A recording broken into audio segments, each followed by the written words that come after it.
Tick-tock, time Time to to rock. rock. I was louder than you. Good evening, good morning, good afternoon to everyone who's watching from all over the world. Your friendly neighborhood philosopher here, D. Wood. I've got the Also apostate known as prophet with me. The apostate prophet. How you doing, AP? How am I doing? Does it really matter how I'm doing? Not really. It's just I'm supposed to ask crap like that, like anyone cares. That's a good point. Because you know what's weird? It's like What? you have to just say, I'm fine. Because if everything was going terribly and you said it, then people would be like, come on, we don't want to hear this. You know what I mean?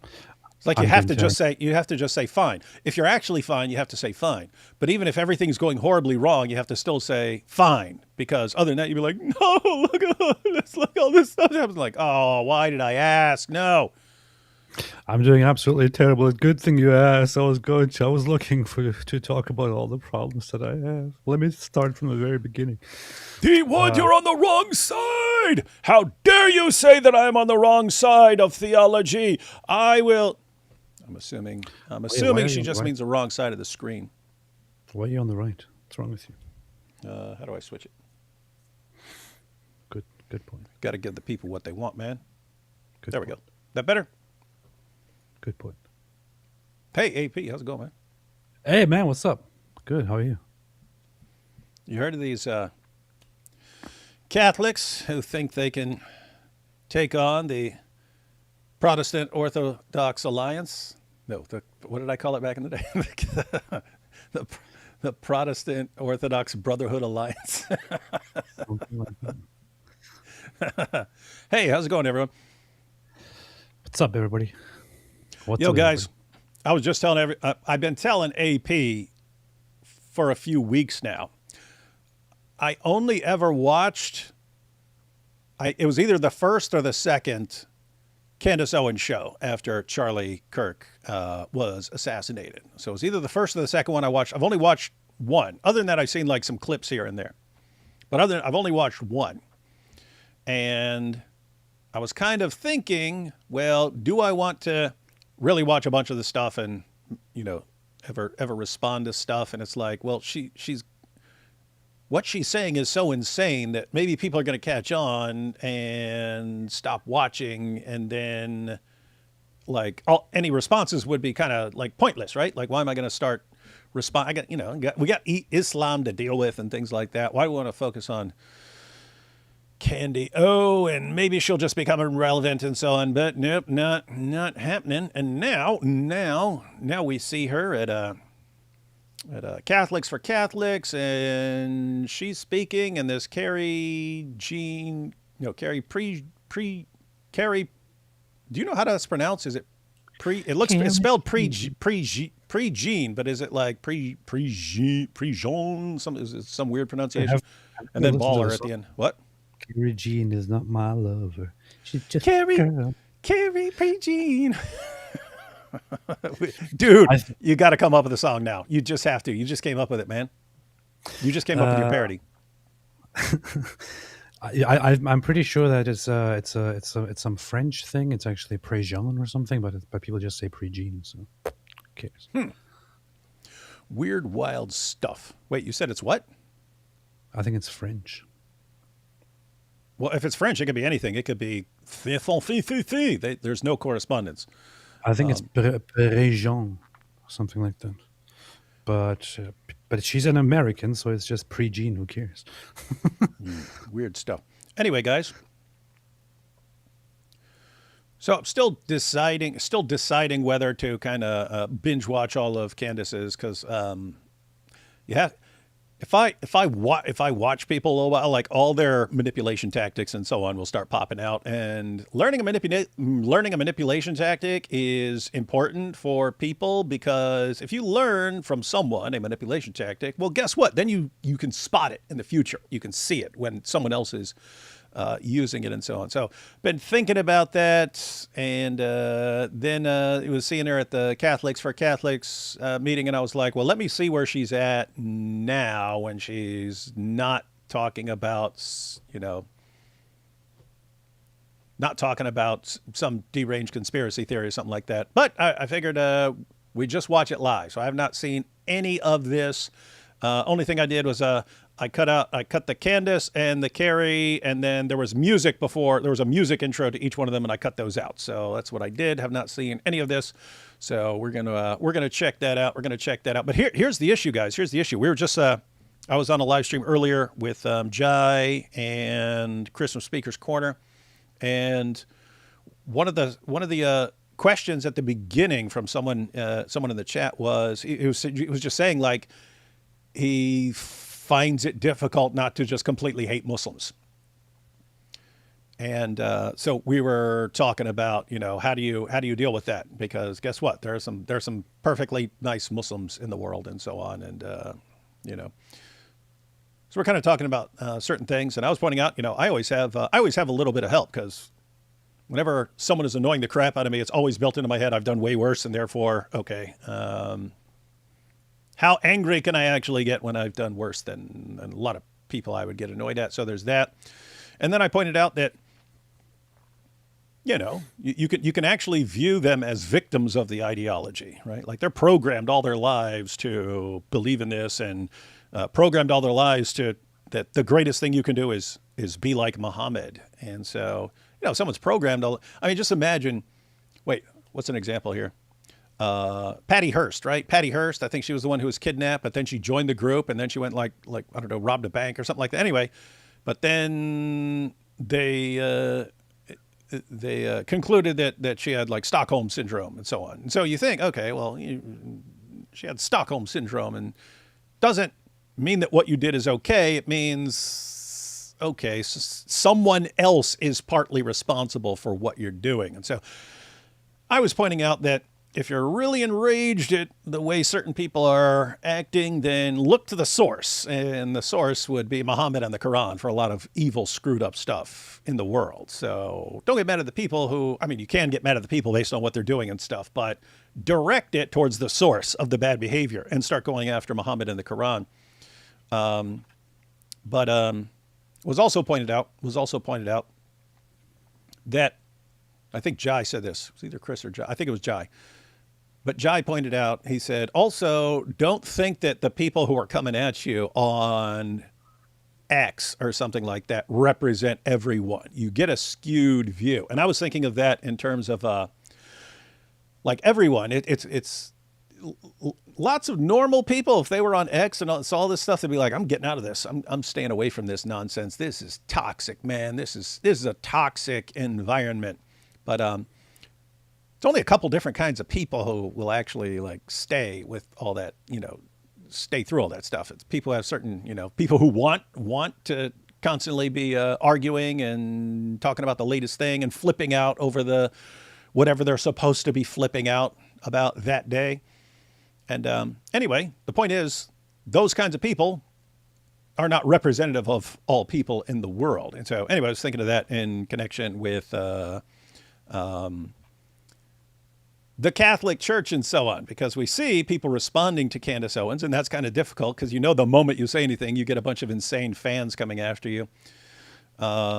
You're not as smart as Candace Owens. Candace Owens has it all figured out. She's the most intelligent woman on the planet.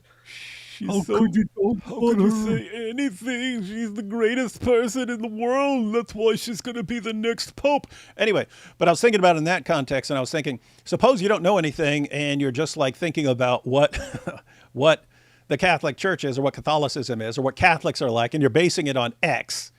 And you'd be like, whoa, this is like really screwed up. When you have tons of people who can't stand. No, I'm not just talking about Candace Owens, guys. This is an example of a bigger issue that we're seeing a little narrow group of certain personality types.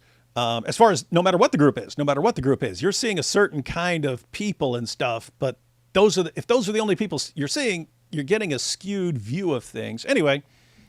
Wanted to check out Candace's speech and see where she's at. Then I'm going to decide whether to go through all or because that's kind of. I've heard I'm going to lose some brain cells and that my brain is going to be completely mush if I watch all of it. If I sit there and watch like 80 hours of Candace Owens talking about Charlie Kirk and the latest theory, I've heard that my brain is going to turn into jello, basically. Yeah, that happened to me. That happened to me. So I want to say a few things about. So we're watching footage from the Catholics for Catholics thing, right? Have you seen That's this? where they. I haven't seen it, but You're about there are to, just buddy. there are a few things that I want to say about that. So people might not know. People generally might not understand this, but Catholics for Catholics seems like it's an organization of Catholics. Interesting. Wow. So it's basically what represents the Catholic Church, or it represents Catholics around the world. It is actually a movement or an organization that is a fringe organization that is actually in opposition to the mainstream or to the actual Roman Catholic Church. So the group is known to be led by people who got into certain controversies or who directly got kicked out from their positions as bishop, for example, by the Pope himself. They cite one bishop here, Bishop Strickland, something. He's for example a very controversial one, who after many complaints from his congregations and from people interacting with him, had to have a direct interference from the Vatican itself, which happens very rarely. So a direct interference from the Vatican led by the Pope Francis himself. Pope Francis had to go there to his jurisdiction in Texas and had to interfere and look into what is going on here in this diocese. And so they found that that this diocese seems to be just doing their own thing, and also internally being like very hostile to the Catholic Church in general and to the Pope and all that. So they had this bishop removed, and this bishop is now a hero of this movement, Catholics for Catholics. So in many of their positions, if you go on their website, Catholics for Catholics, what's it called? Catholics for Catholics. I don't want to advertise it. Pretty creative name too. C4C.com. I'm gonna make a website called David Wood for DavidWood.com. It's all When you about go on their me, website- buddies. Huh? When you go on their website and you look into what their mission is about and what their publications are, you will see that they have a very hostile attitude toward the church itself, which is kind of a funny thing, considering the structure of Catholicism, where you are bound to the church and follow the church and all that, and they're very they're constantly critiquing the church itself and basically talking about how we have to restore proper Catholicism and things like that. So it's like a hyper traditionalist, anti-mainstream, supposedly Catholic thing that tries to just take the name Catholic and then attack the Catholic leadership internally and change it from within. It's basically a hub, a network, from what I see, of people who are rejected in the Catholic Church and people who reject and want to change things within the Catholic Church, who even deny the authority of the Pope while calling themselves Catholics and stuff like that. Many of their leaders and members are known, for example, for their explicit. Big surprise here, anti-Semitism. Like one of their leaders Wait a promotes minute. Some of these people are anti-Semitic? Yeah, one of their heroes, which they cite on the website. Look, I go on their website. I go on the About section, Our Mission. They quote three people here on that page. One is Bishop Joseph Strickland, the one I just mentioned. One is Michael Flynn, a retired army guy, who is specifically known to have been very controversial, who also argued that JFK warned us against the Khazarian mafia. It's like, dude, the mafia of Khazars, by which he's referring to the nonsensical debunked conspiracy theory that Ashkenazi Jews are actually Khazar Turkic people, and I know who fake their identity and stuff like that. It's a completely messed up movement and organization that is in no way representative of Roman Catholicism, but they do a very nice trick of calling themselves Catholics for Catholics to basically hijack the name Catholicism. Who's the third one? The third one is some other guy. I don't know anything about him. Okay, we should have just said there were two. Harold Ziegler or something like that. Yeah. So it's people should know that this is not a movement that is in any way representative of mainstream Catholicism or the Vatican, but rather a fringe movement that is actually, not considered good. It's fun. Now, Nick Fuentes, he's Catholic, not Orthodox, right? Yeah. Okay, so he's not your best buddy. But anyway, guys, again, this is an example of something that seems bigger, and we can kind of start getting an idea of what it's like for Muslims who are just like living normal lives and aren't obsessed with taking over the world and all this stuff. And how does it? What's it like when their representatives are, whether they like it or not, are Mohammed Hijab and Ali Dawa and Sheikh Uthman and Daniel Hakikachu and stuff? It's like, seriously, that's what. No, sadly, these guys are correct on a lot of issues with Islam. So this does go back to Islam. But anyway, the one of the big issues that I see is people are going to see every different group as the people screaming at them on X who are affiliated with that group. And the impression people are going to get is that's what the group is like. I really can't stand these people, therefore I really can't stand the group. And everyone becomes more split up and more divided and attacking each other more and more hostile. And then civilization breaks down. That's how it works, guys. That's how it works. So anyway, we're going to stay on top of this, guys. We're going to stay on top of this. But we're going to check this out. I'm going to see what Candace has to say, and then we'll listen to as much of Carrie, Prejean, whatever, as we can stand. But we'll check it out. All right, we'll take this first batch of Super Chats, guys, and then we'll jump it. Matter of fact, before we do, let me just point out, going to check out a clip from Candace Owens back in the day. And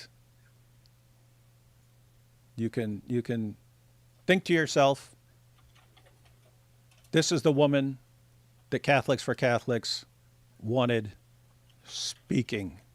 Here she is. Do you think it's normal, by the way, that basically every person who speaks about Israel has to basically say a statement that's like, I don't want to get killed?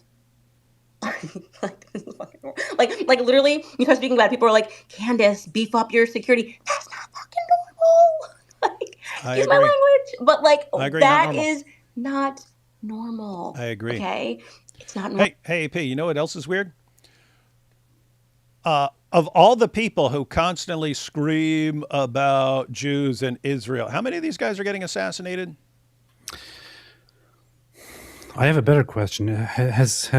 Can any of these people who say, "Oh, if you talk about Israel, you're gonna get killed," and all that, can anyone actually show me one single evidence, one single incident, where it has been proven beyond reasonable doubt, and not just through your dumb conspiracy theories, that Israel actually took somebody out for speaking against them? Can you just name one single incident?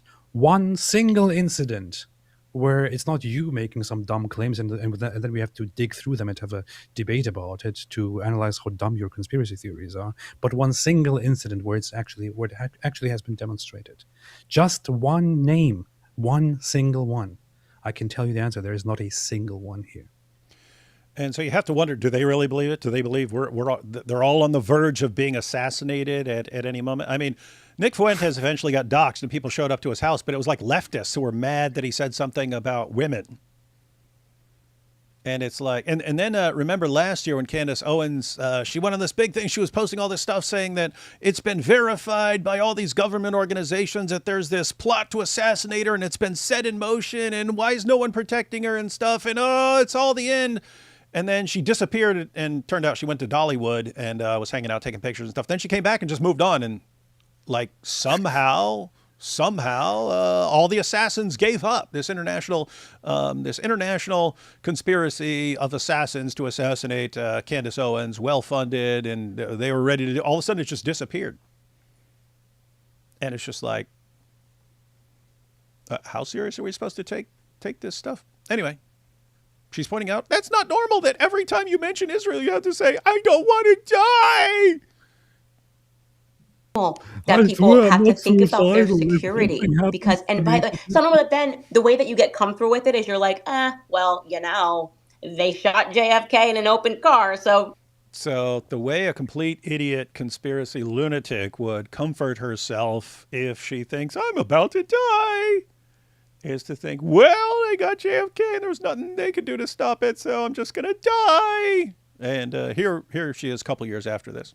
There's not, I mean, he's a sitting president. I mean, obviously my security doesn't really matter. If they want me, they're going to get me. That's not a normal thought process to have. We don't have that about any other country in the world except for the one that, took over ours. And that's the truth, okay? We are an occupied nation. And they assassinate everyone. It doesn't matter, presidents, anyone. They're assassinating everyone. And yeah, so sad. So sad for all the critics of Israel. They're just being assassinated left and right. Can't say a word. As you can see, they disappear all the time. Like they're getting killed left and right. All the critics of Israel. This is why you don't see any criticism of Israel on the internet, because every critic of Israel always gets killed. Clear. And what's amazing is, again, Nick Fuentes got doxxed. Imagine someone had actually shown up. It was just leftists screaming, I can't believe you said that about women, and ends him or something like that. What would every one of these people said? It was actually Israel's Mossad. It was framed.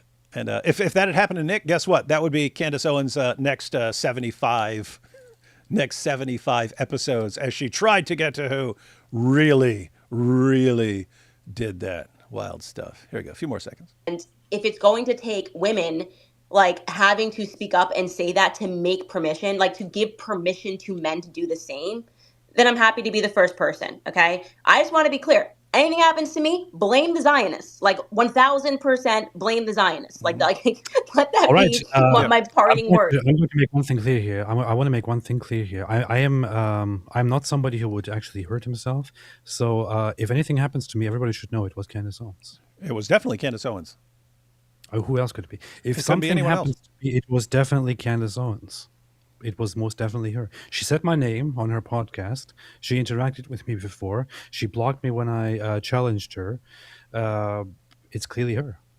She tries to silence me, and the last thing she will resort to is to kill me. It was definitely her. Obviously. But think about how insane this is, right? So if Candace Owens, something were to happen to Candace Owens, 100%, really, Candace Owens has never ticked off anybody else. She hasn't upset anybody else. No. If Nick Fuentes died, what would the explanation be? Well, it's obviously Israel. Really, Nick Fuentes hasn't annoyed anybody else who ever might want to do anything, right? No, by the way, guys, notice the thinking there. If something happens, it has to be this group. It has to be this group. Okay. Well, then what happens when someone like Charlie Kirk gets killed or something like that? We know who's ultimately got to be behind it, right? Obviously. So anyway, guys, that's what we got going on here. Anyway, check out see that clip right there when it's women who have to stand up, and now it's her and Carrie, Prejean, and everyone leading the charge at Catholics for Catholics. So we're going to check this out. Let's take these first super chats and we'll jump into the video. Are we going to? Yeah, we should also have a look maybe at the. We looked at it yesterday, but at the post by the Bishop Barron, who responded to Billie Jean on Twitter. That would be very nice to see the Catholic perspective actually laid out. Yeah, send me the link and we will refer to that. Tim Talk, I'm on time. God bless you both. God bless y'all. Candace Owens grew up unchurched, fell in love with a white British ultra-trad Catholic who's anti-Semitic and was brainwashed by him. She's cosplaying.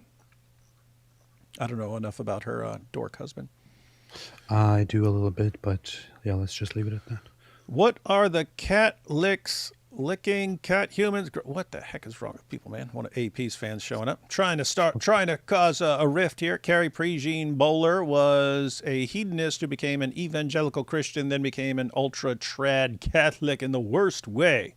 It's pretty terrible, guys. Pretty terrible.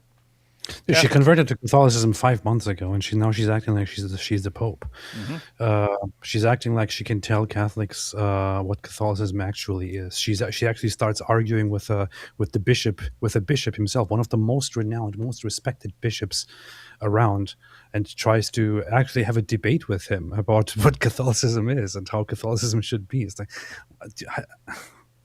what can you really say, man? Catholic here, interested to see what is going to be brought up. Me too, because again, haven't seen it yet. But we're about to. These people make Mike Winger look like Paul. Well, I wouldn't go that far. Just watched the Jewel of the Nile movie, and Danny DeVito's character was made an honorary Sufi at the end and said, Sufis rule, thought of Isa. Hey, that's funny. I saw that when I was a kid, but I didn't remember that, and I don't even think I knew what Islam was back then. I only watched it because it was a sequel to Romancing the Stone. Well, I thought it was a sequel to Romancing the Stone. It was not connected. I was just completely wrong, and it was an inferior movie. Two things can be true at once. Charlie was possibly knocked off on purpose, and Candace is a loony grifter with no credibility. Latter is confirmed. No, Candace is very strong and based, and everyone's jealous of her. Yeah, Charlie was indeed. Charlie was killed by a lunatic. No one's disputing that Charlie Kirk was killed by a lunatic, leftist, furry-loving, trans-loving crazy bastard who needs to face justice. And Candace Owens and others who spread conspiracy theories that are completely baseless are basically just doing the job of covering for that crazy bastard. Yeah, I wish they'd hurry up with that trial just so all the evidence can be on the table, and then the jury can make up their mind, and then the rest of the public hopefully will be better. You know what the funny thing is? The Charlie Kirk side is trying to push to make everything as transparent and open and public as possible, whereas the murderer's side is trying to repeatedly ask for privacy. And there's a reason for that, right? Yeah. There's a reason for that. If you know everyone out there is spreading deranged conspiracy theories, suppose you know you did it, right? You know you did it. You know your client did it, whatever. But there are people spreading deranged conspiracy theories all over the place. And suppose you know that at trial, the evidence is going to be overwhelming. Do you want the public to know all that information? No. You want the conspiracy theories to continue because all you need is one juror. You need to convince one out of 12 jurors that there's some other reasonable explanation other than this guy. And no Candace conviction. Is no conviction. Doing their job for them. Mm-hmm. Do Candace or Carrie volunteer at Soup Kitchen? How would we know? Hey, I just sent you an email with the link to the bishop's thing. We'll check it out. Man, a lot of these comments are following Dawa-level Protestants. There are no Dawa-level Protestants. Protestants are based. Can you give me a quick summary of how Malik Gate ended? Oh, hi, D1 AP. Malik Gate didn't end. Malik Gate didn't end. Malik Gate doesn't end until I say it ended. And we're just waiting for Malik to start up again because we know he can't. We know he's a narcissist and he can't stop talking. So don't worry. He'll be back very soon. Very, very soon, I predict. I noticed that some Christians are too tolerant. You can't tolerate harmful ideas. You'll end up being consumed by them. That's just my opinion. True. No, that is true. And that's kind of a product of Western civilization. You know, you go back in the day, people would kill each other over disagreements and stuff. And if you want a big society that where people aren't killing each other, you have to kind of, okay, we're not going to fight over everything. And then, but that can go too far to where you don't oppose anything.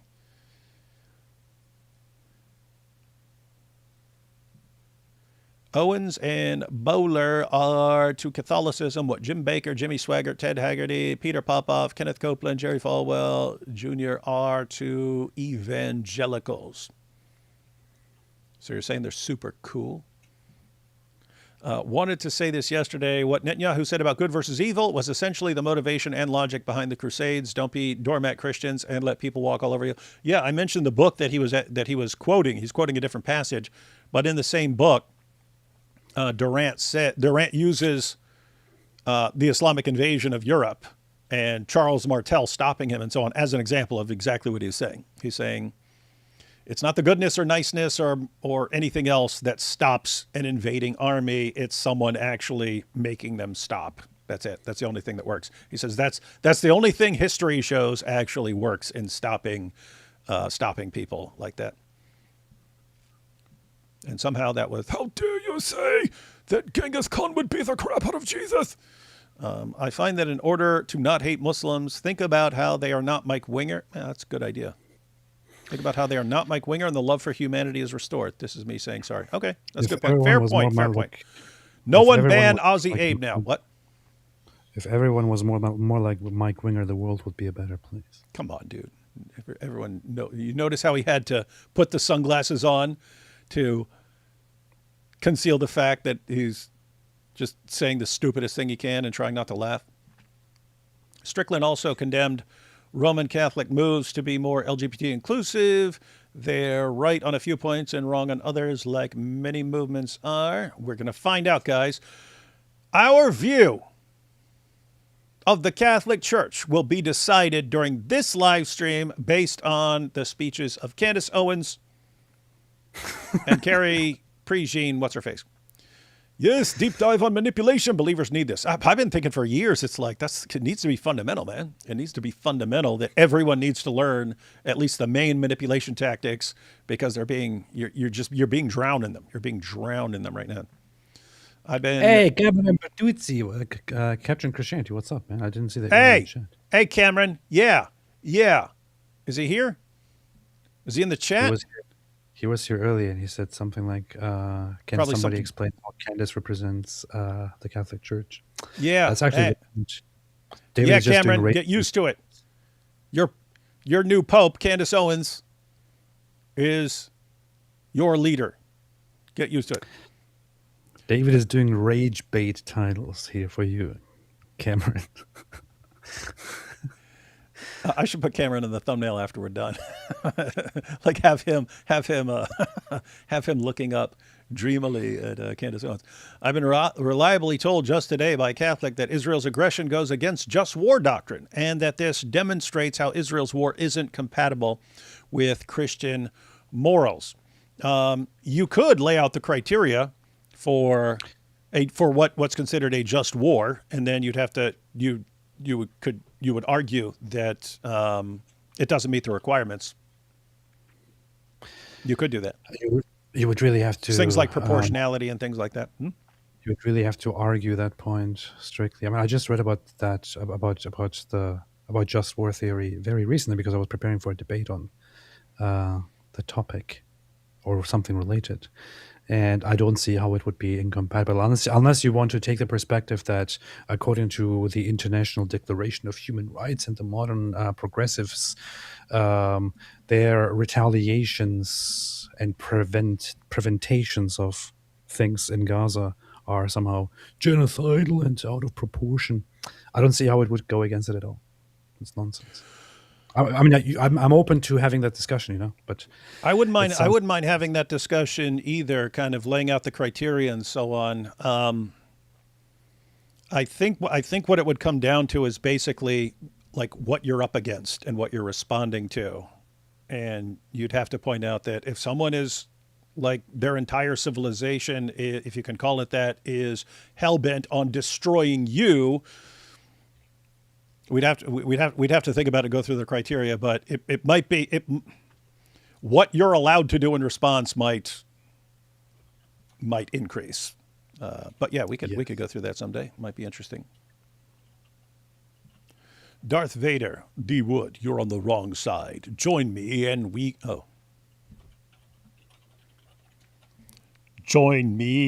can rule the galaxy together.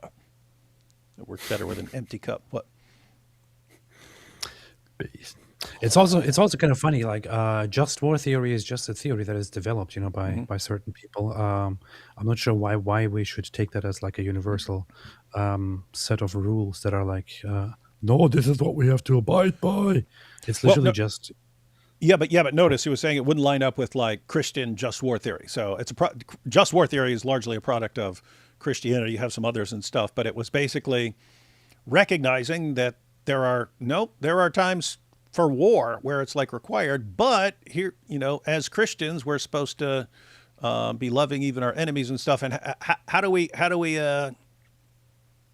balance all this stuff? And they came up with just war theory, meaning you don't just do anything you want in a war.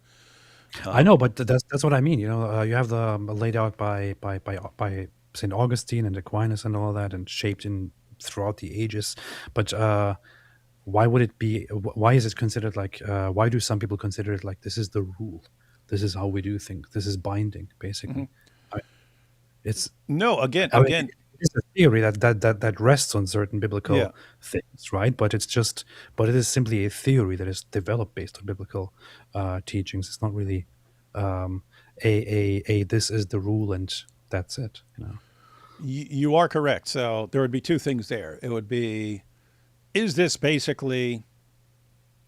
more or less an accurate view of how you should think of war and justification for war as a Christian? Because keep in mind, you have Christians who are complete pacifists who will not fight at all and don't believe in fighting at all. So you have situations like that and so on. So anyway, you'll always have Christians who disagree, but overall, does it look correct from a Christian perspective? Then you'd have to ask, okay, what about people who don't have a Christian perspective? So one, is it correct? Two, did that war, meet those requirements or not? And three, even if it doesn't, well, why should that bother like non-Christians or something? I don't know.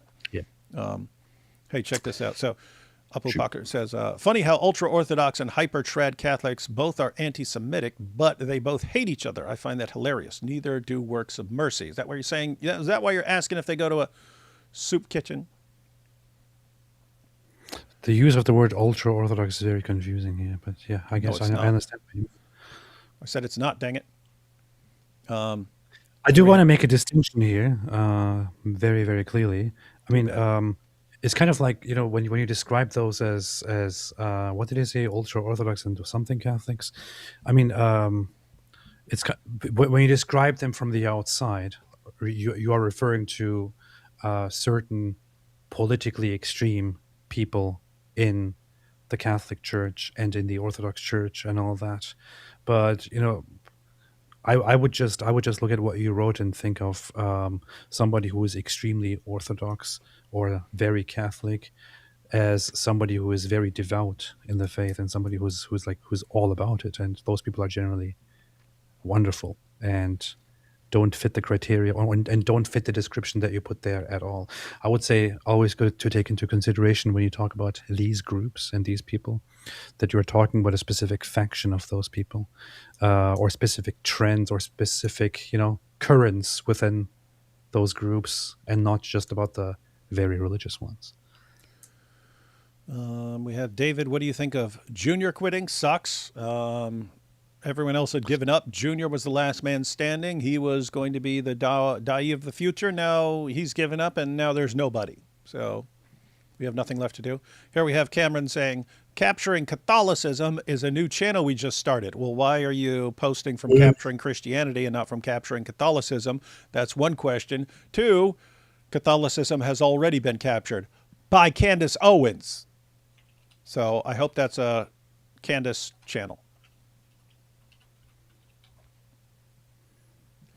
A couple more. Nicole Arbor published details how Candace tried to get her killed with 100% proof. Wild, huh? When's that? Is that recent? I've never heard of that. No Soup for Knowles retweeted the short version. Hey, if that actually happened, AP, you might want to cover that, man. Super based. Candace tried to get me killed. Here's 100% proof. Egypt, France is... Why? Why would she even... Nicole Arbor, she on? I've seen the name a bunch of times. She on YouTube? I think so. YouTube or X or something. The name sounds familiar. I've seen the name a ton of times. I think she's like blonde-haired, white lady. Egypt, France, Israel. She's a real G.I. Joe. There's no taking her down. Lol. Oh yeah, you can't. You can never refute the theory if the theory involves everyone. Let's see. Guys, listen, it's not Israel, it's Israel. We know that. Yeah, we know. Israel. We're deliberately pronouncing it wrong because most people pronounce it wrong. They don't go with the authentic Candace Owens pronunciation. What's funny is not even Tyler Robinson's lawyers are taking Candace's conspiracies seriously. Yeah, like, can you imagine if the lawyer just went in there and just started putting out all of Candace Owens? I mean, think if the legal defense, I hadn't even thought of that, but if their defense actually thought any of this, any insane Candace conspiracy had anything to do with reality, what Why wouldn't they be doing that in court? And did you know the French Foreign Legion was meeting with these Egyptian planes, and then there's these beekeeper cult and. Hey, she seems kind of funny. What? This Nicole Arbor seems kind of funny. I think it's a parody or something. I gotta check it out. It was a sequel to Romancing the Stone, actually. No, it wasn't. She's a comedian. Was it? I thought it just had the same actors in it. I'm gonna investigate that. Was the wrong angle? It wasn't him, sadly. Shot was the wrong angle. It wasn't him, sadly. Okay, well, you say so, so we know it's true. Someone in the chat said it. Candace said when she converted how weird it was that no one was saved until the 1500s, and that was the deciding factor for her to leave Protestantism. I've never heard a Protestant actually say that. The woman speaks lies and only speaks by lying. Then we have, wait, so now God has a mother? What a way to give Islam more ways to ridicule the gospel. Guys, Israel was punished for idolatry. Stop. That's a good point, AP. Nicole was a YouTuber that was on Candace shows, including when she was on Daily Wire. Candace kicked her out for criticizing her, then tried to get her. We're gonna take a look at it.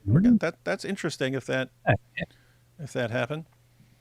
Then thoughts on Hakikachu getting ratioed by Pakistanis for saying Pakistan is the Israel of the region.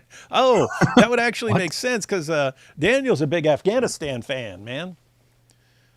Daniel's a big Afghanistan fan, and I think he's a big Iran fan. Did not know that, man. Did not know that. And last one, Yosef from Israel Advocacy Movement has a video where he reads the Torah to Muslims, and they think it's the Quran. There was a dude, I forget which country, maybe Egypt or something like that, but someone wrote a Christian version of the Quran to meet the Quran's challenge of producing something like it. So they wrote basically a Christian book that sounds exactly like the Quran, and it's called The True Furqan. And anyway, there was a guy who would get up and read it on buses and stuff like that. As the buses are going around, he would just stand up on the bus and start reading from the True Furqan. And every single time, Muslims would be thanking him for reading the Quran to them. They'd get off the bus, thank you for reading the Quran and enlightening our day, brother. It was totally a different book. They couldn't tell. They couldn't tell the difference. Weird stuff. All right, AP, you ready to get into some powerful speeches? Yeah. All right, guys, we have not seen this speech from Candace Owens, so this will be new for us. Maybe it's new for you, or maybe you've seen it, but be prepared to have your mind blown no matter what. Hey, did you skip the super chat? What was it? Or did you just read that? What? From Van Derman, wait, so now God has a mother? Yeah. What a way to keep Islam. Yeah, and I threw it in your face, and you wouldn't even respond, man. You wouldn't even respond. You're like, that was so powerful, I'm speechless. Is this supposed to be a serious comment, or is this just trolling? I don't understand. What do you mean? He's telling you to wait. So now God has a mother. This was the prevalent Christian belief from the very beginning, forever. What do you mean now? This was well established ages ago, over 1,000 years ago, or more than 1,000 years ago. You heard it here, folks. The majority of Protestants believe the same thing. All Orthodox believe the same thing. All Catholics believe the same thing. What are you talking about? If you believe that, I'm not going to have a theological discussion here, but if you believe that Jesus is from the very beginning fully divine and fully man, then you believe that he is God when he is born, and that his mother is therefore the mother of God as well, or the mother of his divine nature, or the mother of the divine Jesus, right? Not that he's different or anything, but he is the mother of God, right? So it's like this is not something new or something weird or something controversial. This has been around forever and very, very well established. You all heard it here, everyone. Muslims can clip this. AP says that God was born and that he had a mother. Yeah. Last one. Hi, David. Thank you for pointing so many people to Jesus. I'm not sure if you typically do this, but I emailed you asking biblical advice on something. If that's cool, I think you'd be a great person to help. Yeah, when people think who's great at helping other people, they think of D. Wood. D was good. No, I'll check it out though. I'll check it out. I hope. I haven't checked my email today, so if it's something you sent like a week ago or something like that, I probably missed it. So you might want to send it again. If you send it today, then I'll see it when I check my email. And so, stop the Mike Winger slander before I challenge you to a lightsaber duel. Oh yeah, do you even mubahala, bro? Ask Mike Winger why he doesn't mubahala, because he knows what would happen. All right, here we go. Candace Owens. There's an intro first. But I wanted to see what this guy has to say. Next up. Oh, just so you know, the audio's a little weird. They were like clipping a little bit. So the audio is not on this end. It's just a little clipping.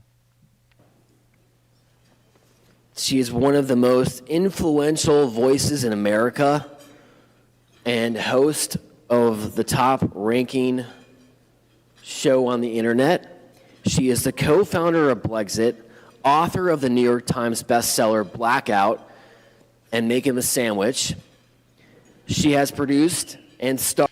Hey, in your face, Abu Bakr al-Puff Daddy. You said they don't do any works of service, and here she is encouraging people to make encouraging women to make their husbands a sandwich. So you're wrong. Have to give credit where it's due. In major documentaries, including The Greatest Lie Ever Sold. She's appeared before Congress twice, spoken worldwide, built a social media following in the tens of millions, and I think what she would arguably say is her proudest achievement. She's a married mother of 4 and a proud convert to the Catholic faith.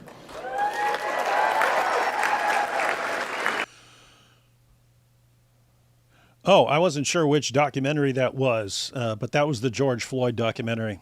I watched it, and it sucked until like the last third. And then it was actually important stuff. But the first 2/3 were like trash.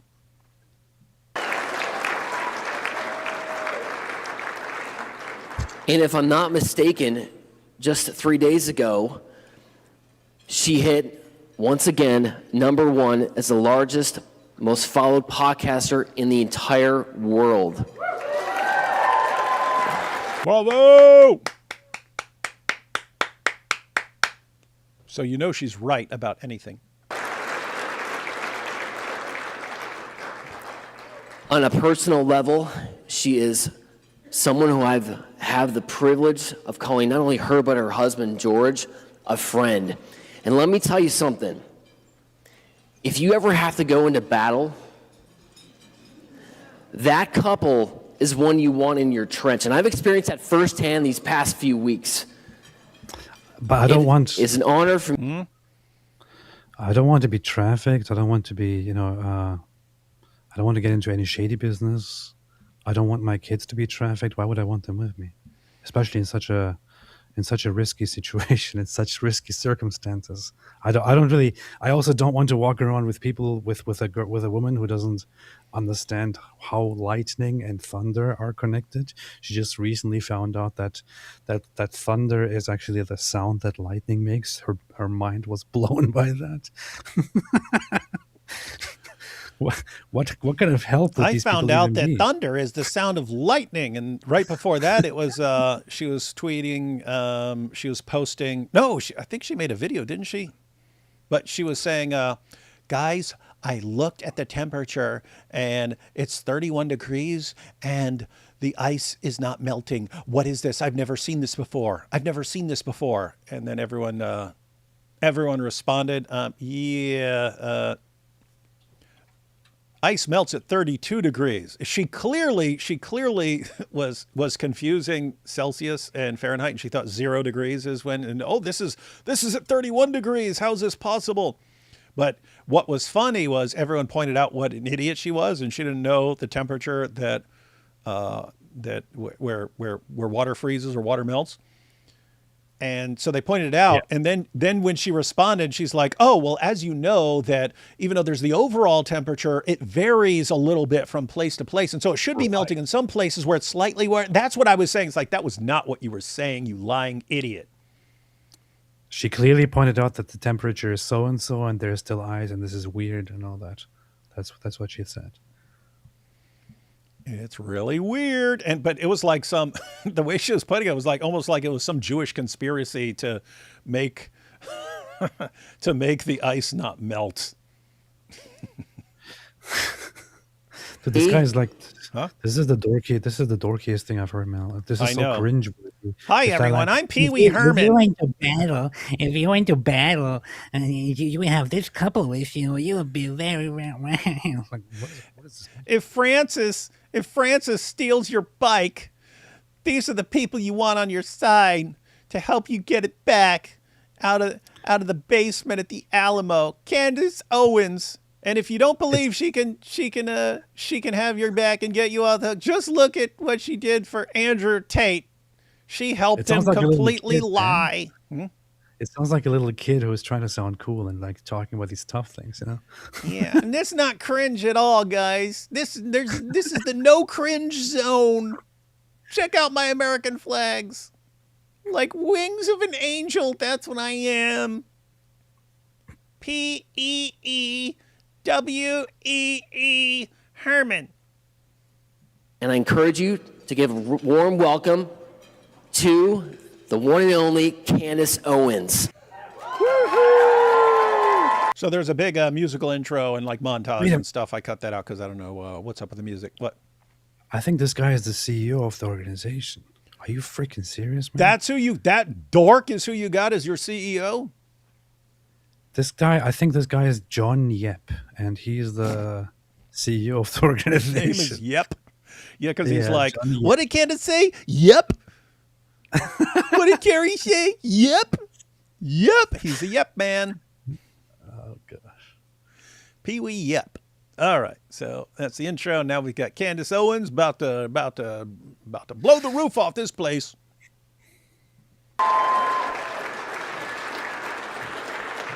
Hello, thank you guys. Please be seated. And yes, I broke my foot. First time I've ever broken a bone in my body just ahead of this event. And some people are bringing up, and I've even seen some bringing it up in the chat, and there's even a super chat on this. Kind of mysterious, isn't it, that Candace mysteriously broke her foot when all she does is sit in a room reading off a prompter, apparently, right when her husband comes out with a black eye. Did Candace Owens break her foot on her husband's face? That should be. we need to like be doing live streams on this. I actually thought about calling it that, man. Instead, I went with this because we're watching the Catholics for Catholics thing. But I thought about calling it, did Candace Owens break her foot on her husband's face, and just have pictures of them up there. On Friday the 13th, no less. It's just amazing. So much. I consider that to be just kind of an analogy for my entire experience being a Catholic. You're in the middle of Lent. I'm already giving up breakfast and lunch and meat on Fridays. And then it's, how about your right foot? How about walking for the rest of Lent? And it's so funny. I kind of reflect on my Catholic journey and being baptized. I guess it's been 3 years now. I got baptized. Wait, is this the speech that Milk Bar cut up and counted up how many references to herself? No, how many references? That was a previous speech. That was a different one. He counted up how many times she refers to herself and how many times she mentions God at this prayer thing. And she was in the hundreds for herself, and I think 15 times she mentioned God or something. It's 3 years ago, and I remember. For whatever reason, I was so deluded, and What? The heck? I just searched for when did Candace Owens become a Catholic, and the news that I see are from 2024. Candace Owens converts to Catholicism. Last year, the news were that she got Candace Owens just got baptized into the Catholic Church. It's on her Instagram story. Okay, so this was 2 years ago. It was 2024. So 2024. That wasn't really 3 years ago. It's kind of interesting. thought that the baptism, when I got there, like that was the finish line, like this is, yes, I've made it. I've figured it out. The battle is spiritual. I've now entered into the Catholic faith, and I had no idea how backward I had it. It was really, the battle was just beginning. Someone said to be a Catholic is to suffer. And I really saw how immediately true that was. Almost to the minute, becoming baptized. And I promise you, when I was Protestant, I went around the world, I spoke about my faith, I talked about Christianity, I spoke about the Bible, and nobody batted an eyelash. The moment that I became Catholic, it was just game on. It was, AP. Wait, what? Is this really the angle she's going? Yeah, you're not a Catholic. I'm not a Catholic. We've had our share of disagreements with Candace and shows that we've done.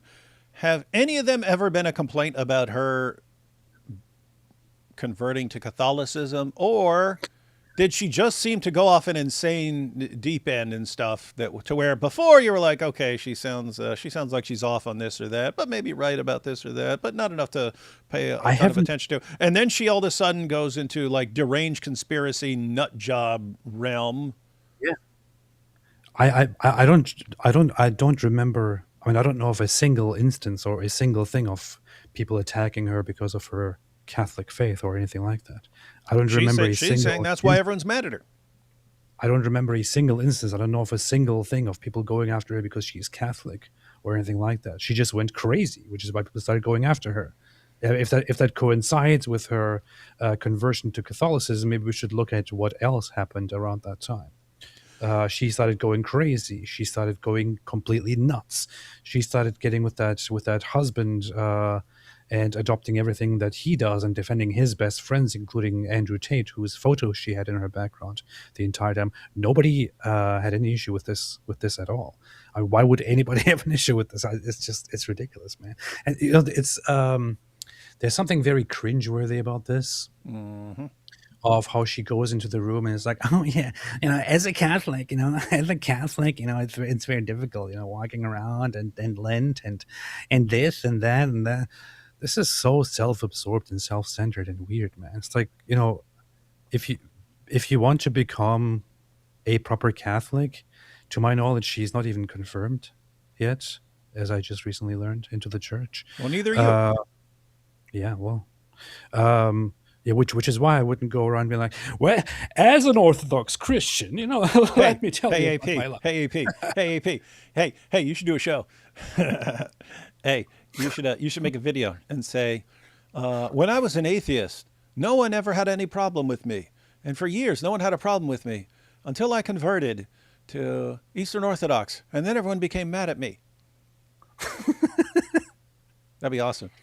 And I must say, life as an Orthodox Christian, guys, it's difficult, like Lent and prayer and stuff. What is this, man? Hey, check this out. So she's grifting here. Here's where I have the difficult. She's obviously grifting sometimes. I don't know about the conversion to Catholicism could be a grift in the same category as like Andrew Tate. What happens when Andrew Tate knows he's about to get into a bunch of trouble over something? He suddenly converts to Islam so that when people go after him, he says, oh, it's because I'm a Muslim. The Matrix hates that I'm a Muslim now, right? So you could do that. She could say, okay, now I'm gonna let the crazy out and just share all my deranged theories with the world. So let me go ahead and convert to Catholicism. That way when people come at me, I say, it's just because I converted to Catholicism. That is certainly possible. It's also possible, given what I've observed from her, when someone annoys, she decides what she believes based on who has turned against her in some way. And then she'll decide that person and that person's position is pure evil and so on. So also possible that some Protestants ticked her off and then she's like, well, I'll teach you guys a lesson. I'll go with this other thing.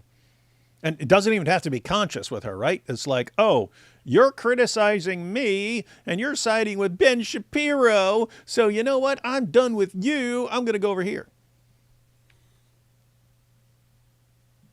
I think the Vanity Fair took the first Vanity. That should be your magazine. stab, and they They drew. It was actually quite an interesting little art piece. And is this going to be just a big defense of herself, and it's all because she's a Catholic? So is that what this is going to be? Her husband, who some people say is kind of gay and kind of shady. I mean, lots of people have like presented credible evidence that he actually has like these gay boy interests and stuff like that. Wait. Isn't it a theory that he's actually a woman and she's actually a man, and therefore, if one of them was pregnant, it would have been him? Yeah, okay. And who was also a good friend of human traffickers and all that. He was a Catholic, and she married him many years before she converted to Catholicism. So she did convert to Catholicism, most likely, you would say, because of her marriage. Although I would have to say, with the whole shtick, with the whole game that she's playing, of like, oh, I'm this very, very good, obedient woman, obedient wife. She was an evangelical for the longest time, while married to a Catholic husband. Not very good of her, but anyway. So I would say that it's probably influenced by her husband, and he's probably the one who is kind of in charge of her. So that make him a sandwich mentality's built into it. Make him a sandwich and do anything else he tells you to. Yep. Make him a sandwich and destroy Israel for him. I must say, since I care about the Catholics, because I think very well of Catholics and of Catholic clergy and all that, I want to point out repeatedly that in no way, for those who don't know, in no way is Candace Owens in any way, or her weird husband in any way representative of the Catholic Church or of Catholics. What are you talking about? She's a Catholic. They're considered she's a Catholic, speaking at Catholic for Catholics, and you can obviously see on my thumbnail she is the next pope. In fact, one of the main heroes of this organization is aside from the Strickland guy, is actually a bishop who was explicitly excommunicated and found guilty and excommunicated. I forgot his name, but this is a very anti-mainstream Catholic movement that Candace is part of. That is, part of them reject the Pope entirely and want to go back to pre-1960s Roman Catholicism. Some of them still adhere to it, but are very kind of critical of it and are just a fringe, weird movement. So they are in no way representative of Catholicism or the Catholics. Here's the issue, though, AP, connecting this to what I was saying earlier, that people are getting their information from X now, and then they see this. Catholics for Catholics, Catholic Prayer for America 2026. Candace Owens, keynote speaker and most important speaker ever at the Catholic thing. Are people going to have any clue about whether she actually represents Catholics on this? No, that's why it's so important to clarify. Oh yeah, the guy's name is Carlo Maria Vigano. Who? An excommunicated bishop. An Italian traditionalist Catholic archbishop who was charged by the Vatican with schism and declared guilty and excommunicated in 2024. That's one of the heroes and spiritual leaders, basically. It's funny. All right, guys. Now, Candace is done introducing herself. She's obviously going to talk about something else. It's going to get old real quick if she's just talking about how great and important she is and how she's being persecuted this entire time. Let's see. Again, I have not watched this. And they had me up there and J.D. Vance up there, Russell Brand up there, and the piece was about this whole Catholic conspiracy. I think they called it the Catholic Industrial Complex. Imagine people making a big conspiracy about your entire group. Imagine that. So insane, isn't it? Look at her laughing at the idea. You imagine? We're just Catholic, and they say we're trying to take over the world. They had worked through some conspiracy. Why are all of these people? Why is? Oh my goodness! Candace Owens. Laughing at conspiracy nuts who see a Catholic event and they say, why are they trying to take over the world? Oh my goodness. How's it feel, Candace? Russell Brand praying the rosary. Why is J.D. Vance Catholic? Why is Candace Owens suddenly Catholic? As if there were, something happening in the vaults of the Vatican where people were conspiring to turn everybody into Catholics. And imagine just thinking that there's all this stuff going on behind closed doors and everyone's conspiring to take over the world. Imagine how stupid.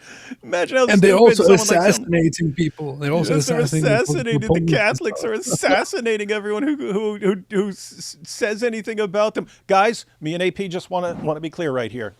We don't want to die. We are not thinking in any way of ending ourselves. So if something happens, it's the Catholic. It was definitely Candace. My journey, it was right there, Vanity Fair. It was right there. I married a Catholic, actually. So it was pretty obvious that I might land there myself someday. There certainly wasn't any conspiracy. Oh, so there was a better explanation than the conspiracy. Okay, got it. Yeah, that's interesting. Because I always thought you just go with the conspiracy no matter what the evidence is. Huh.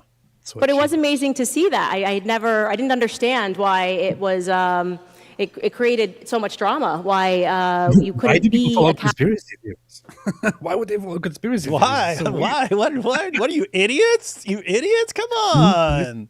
Oh, yeah, we're taking over the world. Like, so to speak, or why people had more questions about what made you turn toward it.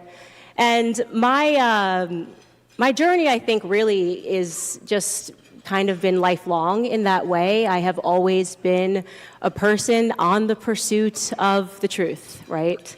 Hey, there you have it, AP. She's always been a person in pursuit of the truth. She is really, really great and awesome and based. And now she can finally stop talking about herself for 5 seconds and talk about something else. We all agree you're the greatest person in the world, Candace.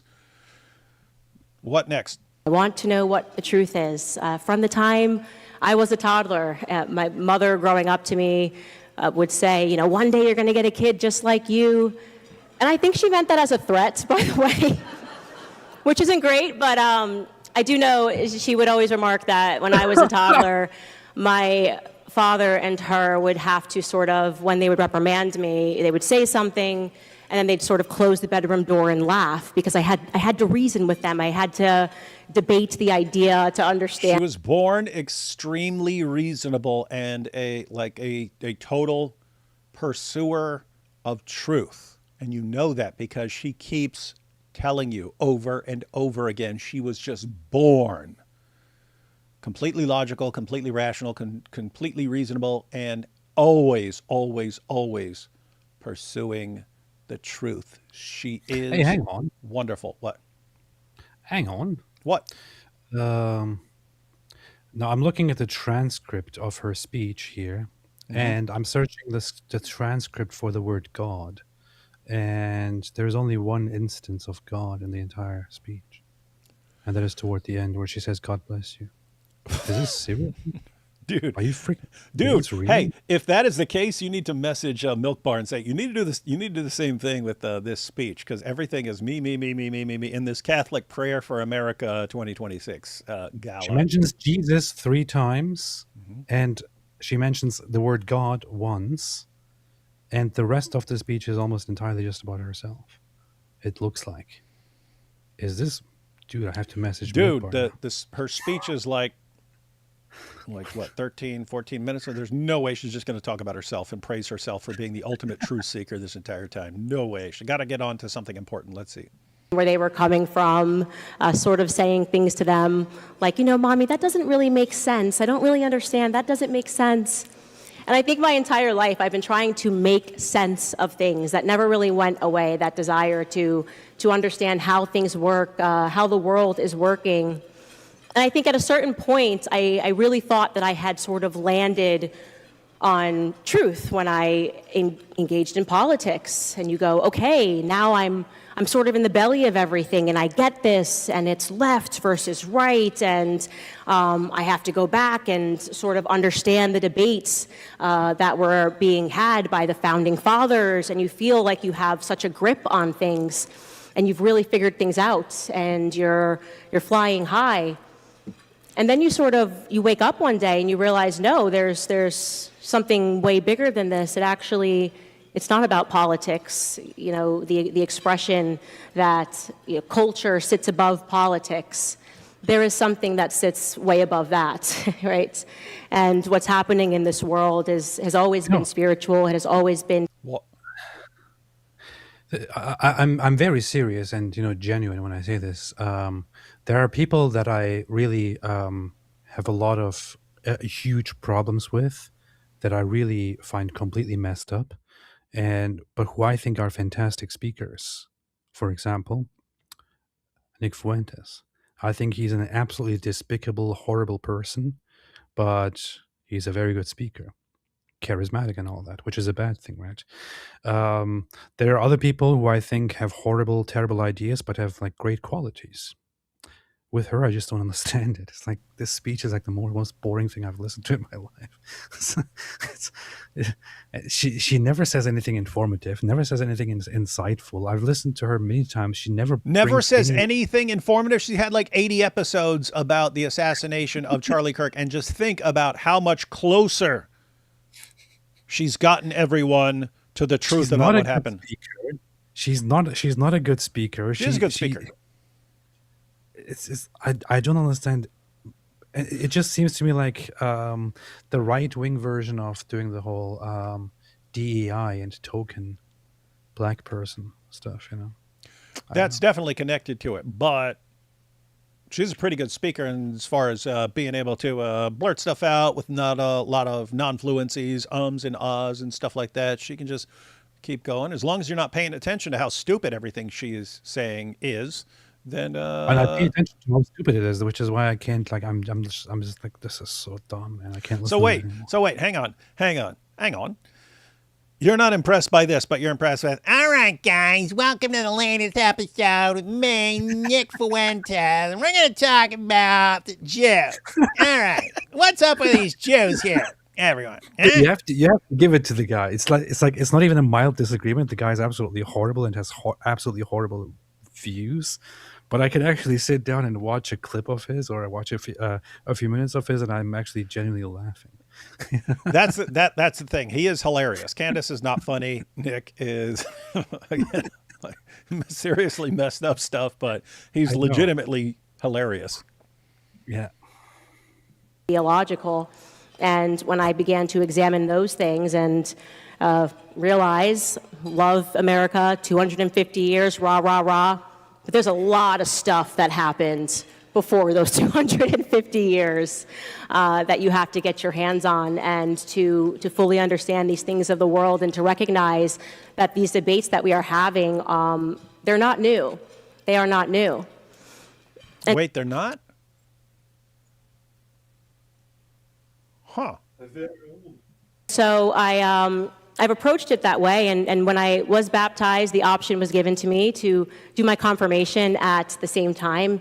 And I thought about it, and I said, no, I want to take that sacrament the right way. When you get baptized, you're very much in your infancy. A confirmation signals more maturity. I certainly didn't feel that I was there. I wanted to just do a couple of years, learn the missal, understand what was happening.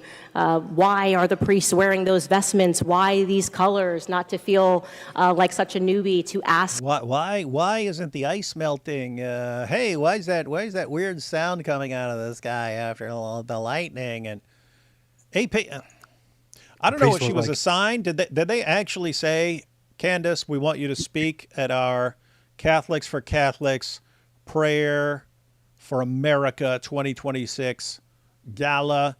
Can you come up here and talk about yourself the entire time? Yeah. Was that the assignment? Talk about, because I will have no problem with it. If they said, Candace, we just want you to come up and talk about yourself and how great you are and how you've always been a pursuer of the truth. And therefore, everyone here can know that if they had any reservations about trusting everything you say on your show, they will drop all those, because she has assured us she is an ardent pursuer of truth. If that's the assignment, we want you to come up and talk about yourself the entire time, I would say, okay, nailed it. But if they just gave her the time, said, hey, talk about whatever you want for 15 minutes, and this is what she came up with. Weird. What? Look where you posted, man. There's your thumbnail. The priest was probably like, okay, you're baptized. We are ready to also confirm you. And she's like, no, you don't know what you're doing. So I have to first sit down and figure this out. See, I personally, when I grew up, I had these experiences and all that, and I have to really understand and all that. And I also have to really understand what it really means to be confirmed. So you just pause, you just pause. You clearly don't know what you're doing. I always know. Okay. And I will get back to you when it's time to get confirmed. That's how it went. All of those questions, and which I will be asking for a very long time. I could take years off to study the history of the church, and still. I'm sure you will. Also, by the way, she grew up, and when she grew up, and this happened and that happened, and this happened and that happened, and and all that. Gosh, wouldn't be there. But there was another component of it that I wanted to discuss with you guys that made me a bit nervous about becoming a Catholic, and it was kind of this quiet anxiety that I had about not feeling connected to Mary, right? I just was like, I don't feel this connection to Mary, and Catholics have this connection to Mary, and I know that sounds really typical. Dr. Scott Hahn has written about that. That's kind of the standard Protestant operating, what about Mary? You guys worship Mary. But it wasn't in that way. I understood it intellectually. I understood it theologically, if I could have the debate about Mary, but I didn't feel it spiritually.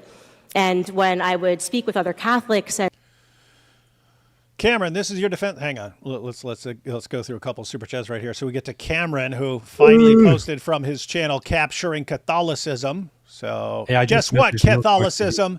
Cameron captured you. What? I just messaged Milk Bar TV. I asked him if he analyzed the new speech. I said she only mentions God once and mentions Jesus 3 times. He said, not yet. I'm getting to it. But that's 2 more mentions of Jesus than last time. See? She's getting better, guys. She's growing. She's growing in her faith.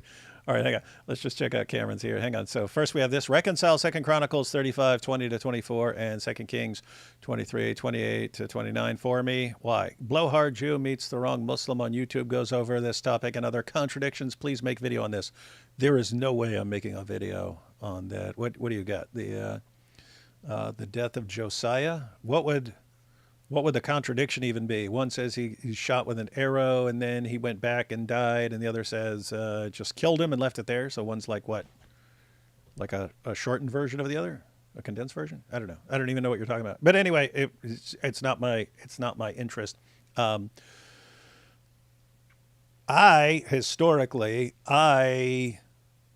like the apparent differences. That matter of fact, that was when I started taking the New Testament a little more seriously when I was an atheist. So I read Matthew and I read Mark, and you got the story of Legion. And one of them said it was 2 guys at the tombs. The other guy says it was 1. And I was reading. I was like, wait a minute, didn't that say something else? And I went back, and my theory had always been a bunch of guys got together and worked on this and stuff. But anyway, just think about this. So you take that. There's 2 guys. There's 2 guys. There's 2 demoniacs there, or there's a demoniac there. So I looked at that and I'm just like, wait a minute. I mean, obviously people would notice the difference between 2 and 1. No one ever sits down and says, hey guys, we need to boom, fix that. Well, what's that mean? It means they're just reliably copying these, and they're not, hey, let's fix things that we disagree with. So anyway, yeah, I don't have the normal mentality of I need to go figure these out. There are Christians who deal with this stuff. Guys, we're dealing with Islam here, so gosh, I was just looking for mentions of Mary in her transcript, in the transcript, and I just realized that she actually makes the point later on that that since Charlie's passing, there have been random miracles, and I felt the presence of Mary, and she's the person. Why are you reading the transcript to her when we're about to see it, dude? She's actually crediting Mary for the crazy lunatic stuff that she has been saying about Charlie. What a... I shall not say... Hey, I did not know about that. If that's where she's going with this, that's bad, man. That's bad. I'm not even Catholic, but I would regard that as bad if she does that. We're about to see. We're about to see. If so, AP, you got to make a video about that, man. You got to make a video about that because it'd be different coming from you than it would from me. Because you would be like, I love Mary too.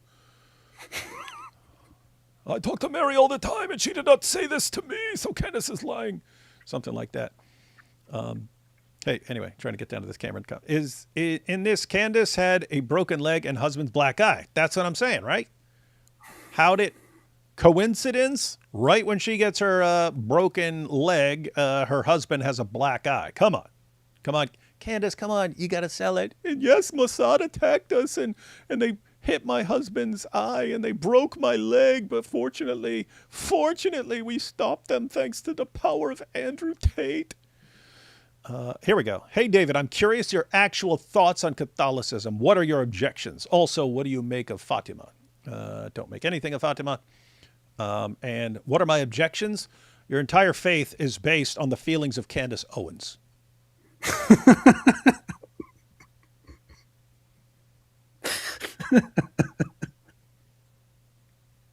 What?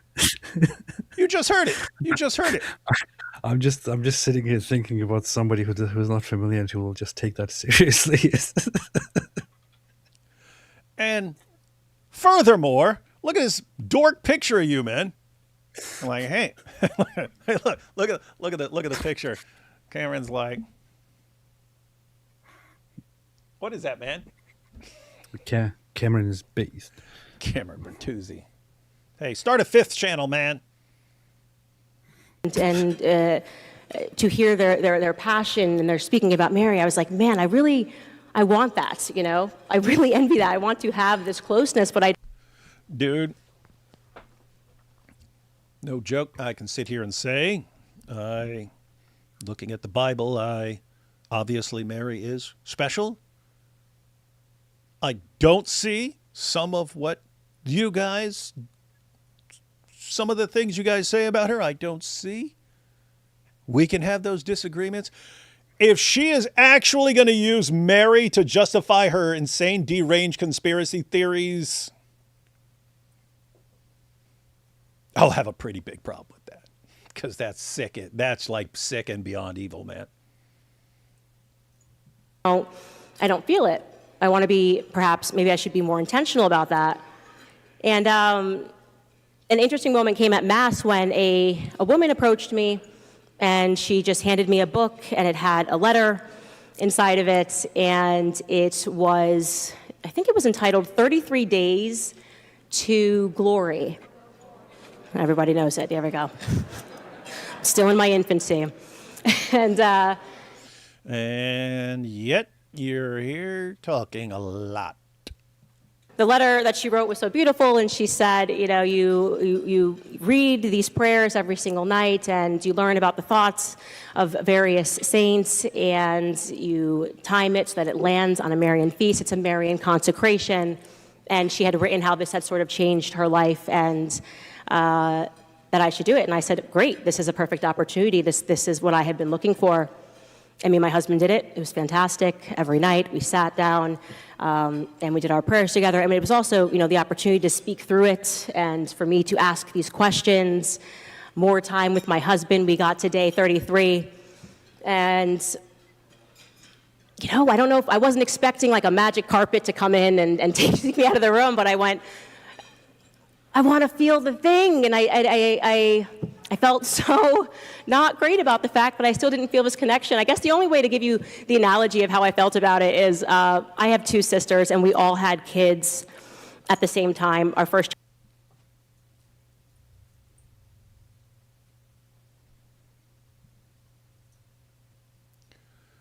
I'm waiting for her to say anything of relevance to anyone apart from just her trying to get people to drop objections to her. It's kind of weird. It seems that the whole speech is basically about Mary, and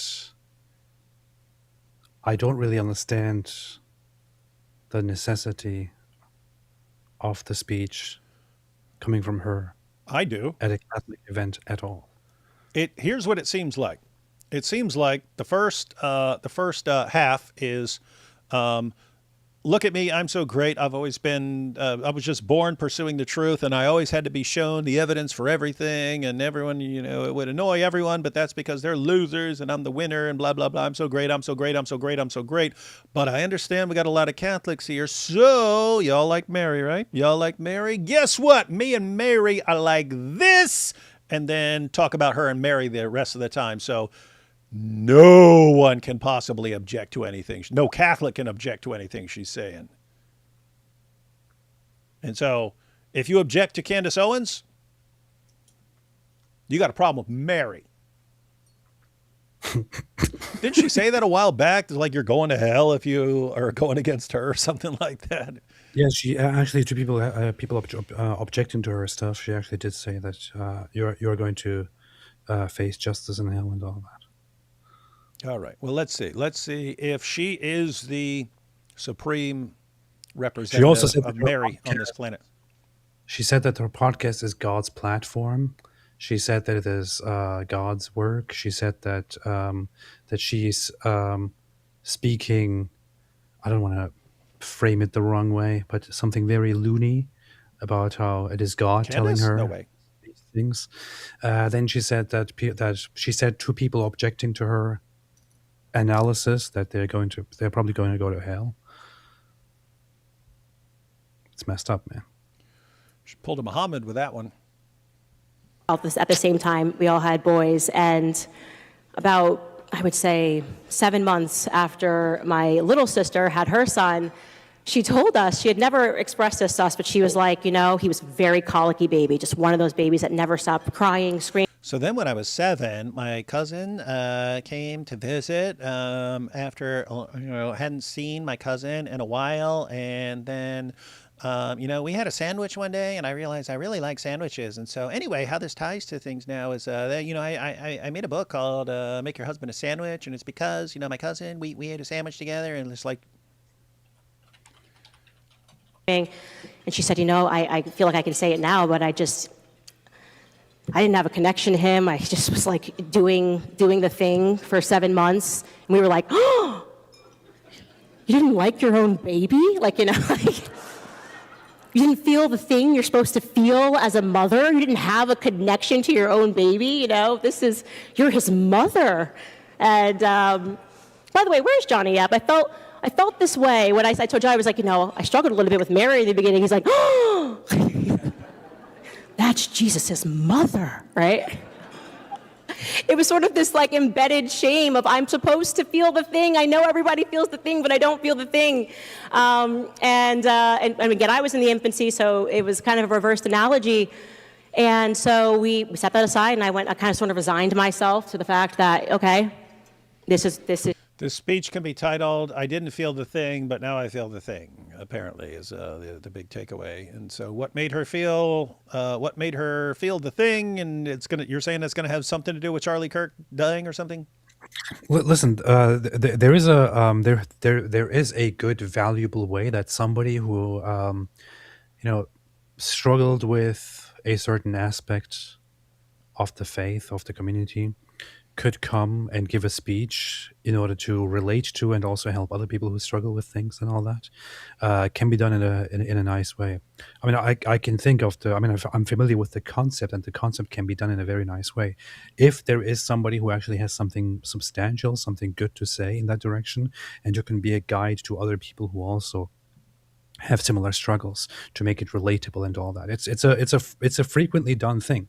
Bring somebody on who has dealt with this very same issue, have them talk about it, which could motivate other people to also deal with it in the way that she dealt with it. But I don't understand how she is doing any of this in a good or useful way. She's just talking when I grew up. And by the way, the other day, and when I was a child, and when I was a baby, and by the way, guys, it's like there's nothing substantial, nothing useful about this. It's so dumb, man. It's all about herself. It really, I know. It seems like she's selling herself to a Catholic audience, right? Like, hey, in case anyone in case anyone doesn't basically worship me, let me tell you how great I am and how I'm totally super close to Mary, and therefore you can't question anything I say. I mean mine, Candace Owens. Pretty much her entire speech there. And Jesus Fan 28 says, "This is too much cringe. I might OD." It's about right. Just what it is, and I'm just not going to announce that or say anything to anybody about it. And it's funny now in the retrospect, because when you think about a mother is someone that you need. Is that right? Is that what it's a mother someone is? that you need. Babies need their Tell mother. us about babies and right? mothers. It's less about want and more about need. Yeah, good point. And of course, good point. Good. Everyone in the audience has ever had a mother, so it's a good way to connect with everybody. Mothers are important, everyone. Did you know that mothers are important? And there's months later, I would find myself in a state of need, and it was just the most trying time I would say in my entire life. Most trying time in my entire life when Charlie Kirk was assassinated. There were. Shut up. I don't think.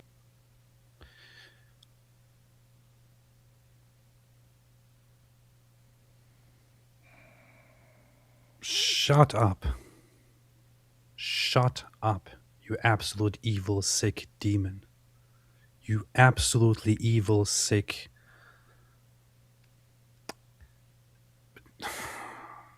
This is really making me so freaking angry, man. This is making me. She has had a bad time, a terrible, terrible, horrible time. You absolutely filthy, disgusting, sick, monstrous evil. You absolutely dishonest, lying, cowardly, lunatic bastard. You filthy piece of. You know who else has had a rough time, Candace? Everyone who was around Charlie and his wife and so on. All the people you were attacking for months now. Yeah, sure. They kind of had a rough time too, and still are. In large part thanks to you and all your insane fans who accuse them of all conspiring to kill Charlie. But hey, we're really concerned about how you feel. When Charlie was killed, when Charlie was murdered by a trans furry loving lunatic whom this demon here defends day and night by deflecting to some crazy, messed up conspiracy theories.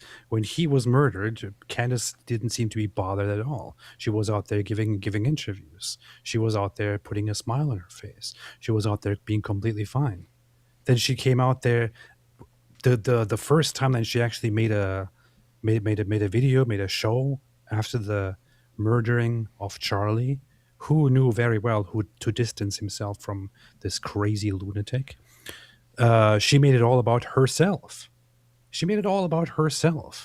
And how much Charlie actually appreciated her and loved her and all that, just to later then reveal to us all that Charlie actually explicitly distanced himself from her and basically kicked her out, and only used, "I'm going to bring back Candace" once as a threat in a moment of anger, when he was getting angry at people. You see, he is in love with me. And Erica, and those other people kept us apart. And then I had to go with this backup plan that I just kicked in the head. She's hostile to everything that Charlie loved when he was alive. She's hostile to the thing that Charlie gave his life for, that Charlie actually built, that Charlie actually created. She's hostile to everything that Charlie has said. She now insults Charlie day and night by saying that, "Oh, Charlie Charlie was actually brainwashed, and unfortunately he fell for it. He was actually brainwashed." I'm sorry, Charlie Kirk was worlds more intelligent than this little rat can even dream of. She doesn't even comprehend any of this. Charlie was significantly more intelligent and knowledgeable about the world and everything there is than this rat here on stage.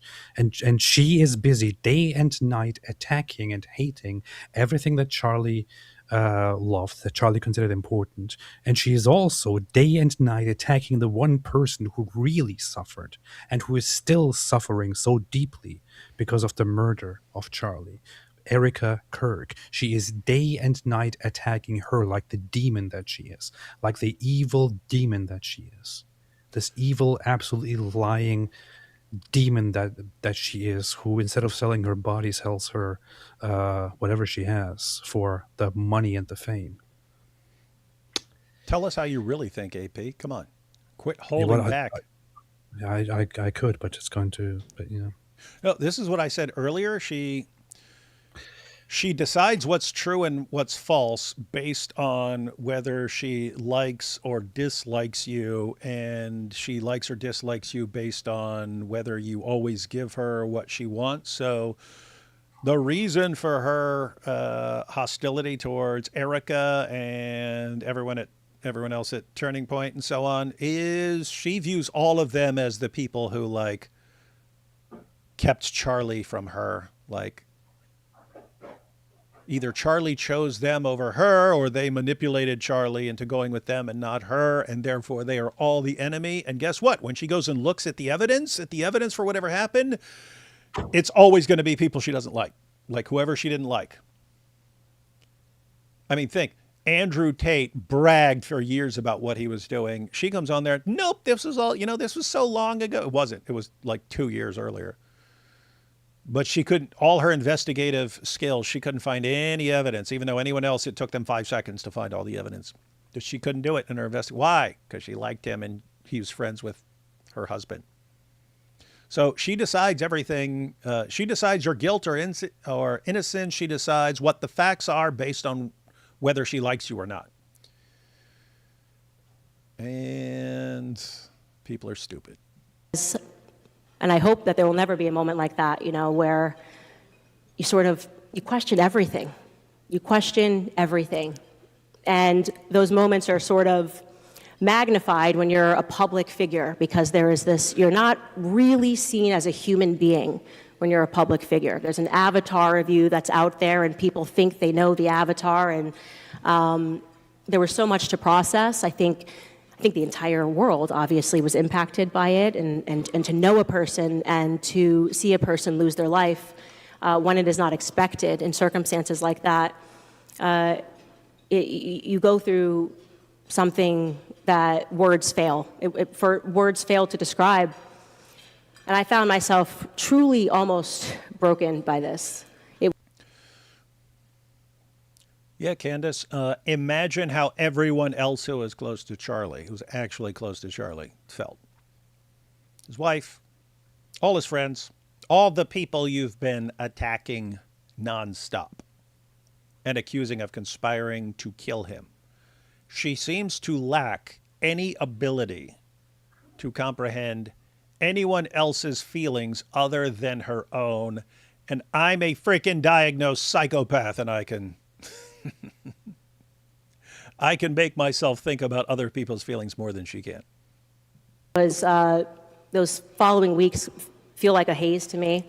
I felt very directionless. I also want to say I think I failed spiritually. There was so many emotions, anger, disbelief, upset, the bargaining that goes with that. I spent a lot of time speaking with my priest, and we spoke through these emotions through our 7 sins as illustrated by Pope Gregory. And he's always said, yours is, you have to deal with the anger, the thoughts.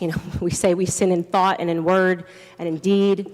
And so the way you want to deal with these bad thoughts is to just attack everything Charlie loved in this world. Destroy it. That will make you feel better. Because the world's all about you, Candace. You are the center of the universe. And anyone who convinced Charlie that you are not the center of the universe and the one who's meant for him must be destroyed. I would like to, if anybody is listening, of all our guys and friends who would like to work on this, I don't have the time. I would love to go to all of everything that Candace Owens has said since the assassination of Charlie Kirk. And I would love to go through all of it and pick out every single lie and every single claim and clip it all. The clipping is the most important part, for which I do not have the time. I'm currently dealing with having to set this place up, having to gather everything and move again over the next few months, traveling a lot, trying to at the same time, while dealing with court and all that, family issues, with making new videos and reviving everything and doing live streams at the same time. But if somebody wants to actually contribute to this and do this, if somebody first get in touch with me, wants to go through everything that Candace Owens has said about Charlie Kirk since his death, since his killing, and clip the claims and the lies that she has said about Charlie Kirk, clip all the false allegations, all the, I know, guys, I have proof, I have evidence, and this and this and that, these guys killed Charlie, and these guys are responsible, and so on, wants to put those all together, then get together with me. I would comment on every single one of them and analyze, fact check every single one of them, put it all together into a video, and take her down completely and make it this ultimate Candace Owens fact check and breakdown of everything. It would be really, really fantastic work. So if somebody wants to do that, I would very, very much appreciate that. It would be a very great work for good and for actual justice, not the fake justice that she's trying to go for. It would be really, really, really helpful and really good, because she has gone way too far, and she's milking the situation for her own gain while hurting everybody whom Charlie loved, basically taking a huge crap on his grave for her own benefit, and doing all that. She's evil. She's an evil, sick person, and everything that she has said and her entire reputation, everything needs to be taken down in the most solid and good way. Are you saying she's still worth going after? Yeah. Because I literally have been telling you, I've been thinking about going through everything. Is that worth it, or should I do other stuff? Absolutely. It's worth it. This is really enraging me, that she's actually going there and using this for her personal thing here to make an impression to these people, and she keeps doing it. It's absolutely worth going for.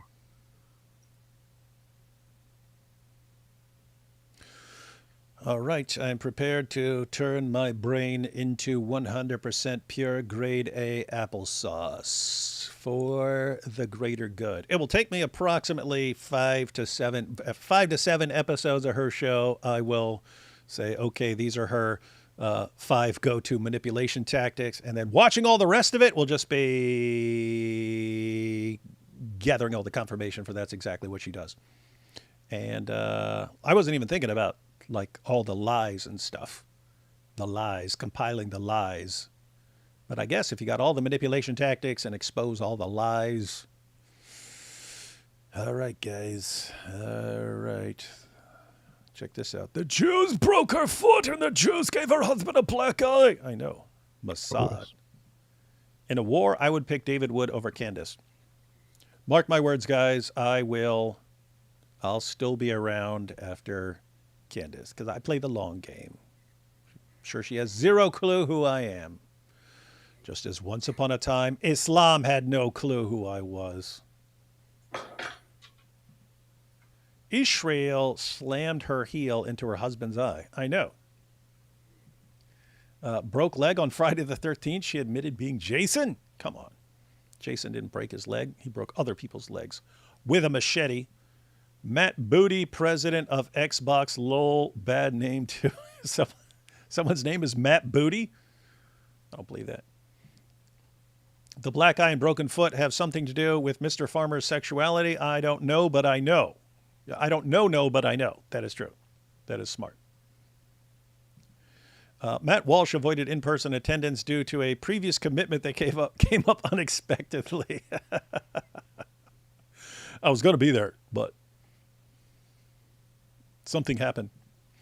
How much money would Pizza Hut make if they rebranded to Pizza Zut and gave 30% discount to stuffed crust pies for Ramadan. They would have made a huge comeback. They would have made a. I'm going to rethink my words there. Pizza Hut, yeah. Hey, we need a Pizza Hut sign with that says Pizza Zut on it. That'd be funny. For that title alone, I've been asking this for a few weeks. Why are Catholics allowing this? Glad you two are tackling this. Grace and peace. Well, I mean, keep in mind, it's not like you can't make someone like Candace shut up if she doesn't submit to the ordinary authorities. And I mean, you've had leaders call her out and stuff like that. But what do you do if she keeps running her mouth? The creepy part is like, man, what if she becomes just more and more and more popular and becomes like the go-to hero of Catholics? Why are you failing to condemn Bibi, who mocks Jesus and doesn't even care about Israelis, and on the same side as crazy dispensationalists? Love and prayers for all. Talmudic religion, Islamism equals same thing. I've got Candace Owens, biggest fan here. Yeah, you dork. What are you talking about? Who mocks Jesus? When did he mock Jesus? AP, you heard him mock Jesus? No, I heard him praise Jesus, actually. Yeah, I heard him use Jesus as an example of a supremely moral person. If he mocked Jesus, I would be happy to call him out and say, hey, I would totally call him out. Yeah. Yep.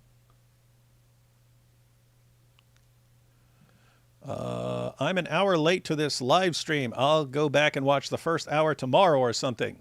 Oh, yeah, you're going to... Trust me, you're going to hear some powerful, powerful stuff from Candace talking about herself the entire time. The Pope killed Charlie. Prove me wrong. Pope Candace. Yes, I agree. As a Catholic, it's my mission to take over the world. Cigar in mouth, petting my hairless cat on my swizzle chair. It is funny when people can realize how insane a conspiracy sounds when they're thinking of other people thinking about them conspiring. AP, it's like all the people who are like, what? You said you responded to this. You must be getting paid $7,000. And it's like, when you toss that around, it sounds really stupid, but apparently to the person saying it, it makes perfect sense. But if someone were saying it about you, you'd be like, what? I ain't getting paid for anything. What the heck is wrong with you? Imagine Mike Winger also at this event. Oh, he's probably Candace Owens' biggest fan. Will we discuss how Lycad-branded Islamists have closed the burial place of Jesus? How Christians in the Holy Land are being evicted? Oh, this is the same guy. Oh, you mean how Iran was raining down rockets and stuff, and so they closed all the holy sites? And now it's this big conspiracy to destroy Christians? Yeah, super smart.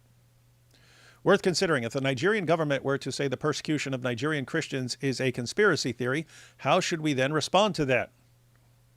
Well, you'd look at the endless attacks and piles of bodies and church attacks and so on and say, that's not a conspiracy. That's not what conspiracy theory means. The literal wolf in sheep's clothing. Mm-hmm. Even Borat would make a more coherent speech. What are you talking about? Borat could rock a mic, man. Candace doesn't love Mary because she hates her mom. If Candace lived 0 BC, she would accuse Jesus of being a Jew. Michael Flynn in the Catholics for Catholics group. Many folks suspect he was the source of QAnon. I've been saying Candace sounds like she's trying to be the new Q. Don't let Mike Winger hear that. He thinks of Q as a Star Trek character. Nerd. What's the point of all this? Point of all what? Candace Owens or us? Capturing Wingalism. That'd be a good one. And basic tickets for this event were $1,200, which would only be worth it if Matt Walsh was actually there to respond live. Is that true? What? Was it $1,200 to go to this thing? There's no way. You get a Super Bowl ticket for that, man. You're going to go see Candace Owens for $1,200? Are you freaking serious? It is. It was? Catholic Prayer for America Gala 2026 tickets. Ticket price, general ticket, $1,200. What? That's just the general ticket? Yes. Not like the upgraded ticket to hold hands with Candace or something? You guys paid $1,200 to listen to Candace talk about how great she is this entire time? And then Carrie Prejean after that? Are you kidding me? And that's it. She's like the highlight, and Carrie Prejean is the other highlight. VIP ticket, $2,000, but depending on seats, it goes up to $5,000. There's a sucker born every minute. You know how the song goes. Oh my goodness. Let's see. Oh, wow. All for God. Yep. Must be nice. Hey guys, me and AP are going to have an event next month. It's $5,000 to come to our event. Of course, it's all for God, all for Jesus. Mm-hmm. Definitely. And to show you that it's all about God and Jesus, we'll do nothing but talk about ourselves the entire time and how great we are. I will mention God once when I say God bless you. Smart. Thought and thought and thought, and thought again and thought again. At some point in those weeks that followed, my husband egged me to go to confession, which was the last thing that I wanted to do. The very last thing that I wanted to do. I was like being a teenager trying to get out of. I confess that I've been in love with Charlie the entire time, and I'm feeling lots of rage and hostility towards everyone who kept us apart, namely his wife and everyone else that he loved. This responsibility, and I was like, oh, we can go. And I'm like, oh, well, it's not going to be open we can go to this church. It's okay. we get to a different church. The kids are in the car. I'm like, the line's really long. We can't make the kids wait in the car as long. He's like, oh, it's okay. I'll just take them to go get gas. He's just making it more and more convenient. And I'm like, okay, I'm not getting out of this. This is freaking torture, man. I'm going to get in the car. And I went into the only reason I'm still watching it is because I can take it more than you guys can. And it's worse for you. And I like inflicting pain. Wait, and then after this, we also have to listen to Carrie. There's no way we're gonna. There's no way we're gonna listen to her entire speech. We'll just kind of get the gist at the beginning. I can just tell people about Carrie Prejean from my research, which I regret to this day. So, but you can continue. Church, and it was a bit of a gloomy day. It's a darker church, a lot of wood in the church, and. It was just this moment where the way the sun came in, and it happened to hit a sculpture of Mary cradling Jesus, and it was the first time throughout from the incident until that moment that I felt any peace. It was just a warmth that came over me, and I feel like it was the first time that I genuinely smiled waiting for confession, and I just thought to myself, I know it's going to be okay. I felt, and then I remembered this discussion that Johnny Yep and I had a week before Charlie lost his life in my house, and how we were discussing how we felt Mary was bringing him close because he had just done his show and was defending. And that's why the Protestants killed him, because he was about to fall in love with Mary. Mary, and speaking about, Catholics really get this right, and Mary. And I was like, thinking of the last discussions, what are some of the last discussions I had with him, where I was egging him. I was like, take the step, because I saw the clip. Take the step, become a Catholic. Come on, you're too smart to be a Protestant. I was like, egging him. You're too smart to be a Protestant. Did you hear that? Mm-hmm. Did you hear that, all you Protestants, all you Protestant fans of Candace? Did you hear that? Guys, you need to be smart like Candace Owens. Did you hear that, guys? I said it before. People don't seem to understand it. If you actually watch her show, you will get it too. If you see some of her reactions to Protestants, you will get it too. She hates Protestantism and Protestants by now. She does this thing all the time of like belittling Protestants. And, Protestants Protestants are among the people who kept her away from Charlie. It was Protestants, Jews, Erica Kirk, and anyone else working at Turning Point. Those are the people who kept her separate from Charlie, and therefore they are all the ones who must be destroyed. And everything they hold dear must be destroyed. And let me tell you one more thing, which is that Charlie Kirk was to his final last day a Protestant. He was an evangelical. He pointed it out just days before his death that he has a lot of love and respect for the Catholic faith. And also for the Orthodox, that he himself, however, is evangelical. That's what he repeatedly pointed out. There was no indication that he was going to change his faith or anything like that. He gave a good. I mean, he said good things, very great things about orthodoxy to me. Stuff that actually surprised me. Where he pointed out to me something that he loves about the Orthodox AP, faith. you should be making a video. Charlie was not about to convert to Catholicism. He was about to become Orthodox because he said this nice thing. He was this far. He was this far, and then the Catholics and the Protestants united to destroy him before he became Orthodox. It was actually it is actually in the episode that I published too, and that was published on the Turning Point USA and on the Charlie Kirk Show channel, which is where he was pointing out that he really likes the Orthodox way of doing theology and all that. None of that is in any way any indication of his moving away or his conversion or his coming closer or anything like that. That is just the way Charlie was. He appreciated things where he appreciated things.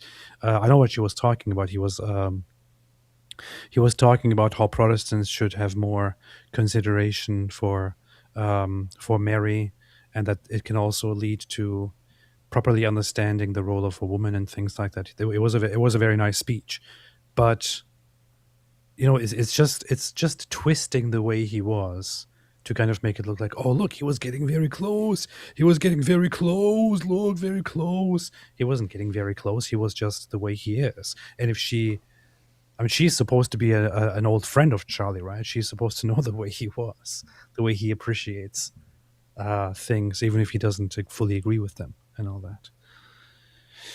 Whatever. Did you see that Babylon Bee post the other day? Let's see. I don't remember which day it was. It may have been like a week ago. I don't remember. Let me see if I can find it. Let's see. I will just glance down. And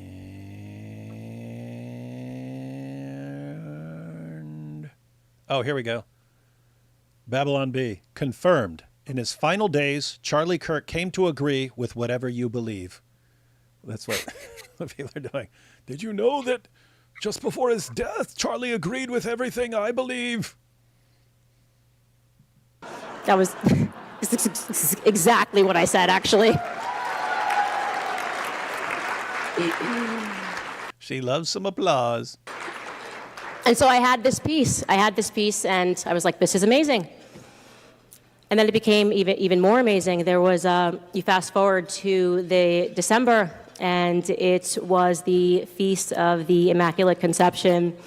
And we went to Mass at a time that we don't normally go to, and I had prayed in a way that I hadn't prayed before, sort of asking for something to be revealed to me. And on that very evening, when I got home, I had an email with the exact information that I was looking for, and I went, wow, that is just incredible. This is... Catholics, is this what you guys do at your meetings? Because I will never go to one of your meetings. This is what you do? You just, hey, next speaker. Me. Okay, who's next? Me. Who's next? Speaker. Me. What the heck? That this happened on this night. And then I had this email. I bet if Cameron Bertuzzi were speaking, it would be like basically the exact same speech. And so I got my new channel, Capturing Catholicism. Yay!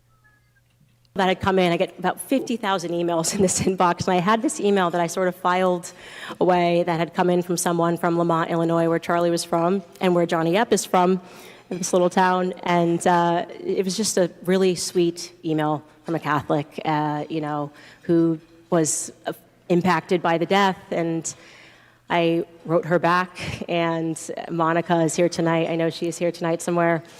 And there she is. We sort of just began speaking and discussing how she had gone to the memorial event and how she had learned about the Catholic Church that Charlie had been attending. Sometimes daily Mass, had been going there, and how drawn he had been to the church toward the end. No, he obviously did not take that final step, but having those conversations. Why not just say he did, Candace? That is true. Yeah, why not just... That is true. He did attend Mass. That is true. Several times. No, I'm saying I'm saying, why not say he took the final step, Candace? Who can say you're a liar? Anyone who disagrees with you, you can just say they're all being paid by Netanyahu to lie. It was very warming to me. And to this day, I don't know what possessed her to send me this message, but she sent it to me in February. She said, it was a photo of the miraculous medals and explaining every step of what a miraculous medal is. And she said, my mom always encouraged me to wear the miraculous medal for protection. I didn't have it on tonight, and as I was organizing, I saw two, so I put one on, and I was inspired to share. I pray for... AP, you believe in these miracle medals that protect you from everything? No. All the protection and graces of our good Lord, that our good Lord can give us, have a blessed and restful night. And so I opened up to her. I said, it's so funny you say this, because I had struggled to have this connection to Mary, and since Charlie's passing, there have just been random, like, little miracles that have happened, and I feel her presence. To an extent, I guess, some of the, the so-called miraculous medal has certain things on it, certain prayers on it. Certain rosaries have certain prayers on them that are that are just prayers, literally. And I'm just saying, we were just making fun of the Peter Popoff miracle spring water. And you're like, oh, they said it's spring water cannot be a miracle. Only this medal can be a miracle. I mean, I would say that it's more like a reminder, but of course. Now, if you said reminder, that would make perfect sense. But Catholics do have a different perspective on them, and I guess Orthodox would too, in a sense. But yeah, whatever. Cameron, can you prove that your medals are miraculous? What evidence do you have that your Catholic medals are miraculous? It'd be funny if he messaged me back, David, there was a bank robbery and they opened gunfire and like all 50 bullets hit my magic medal. And here I am, and that's when I started my channel, capturing Catholicism. Like, she's the person, she is what I needed.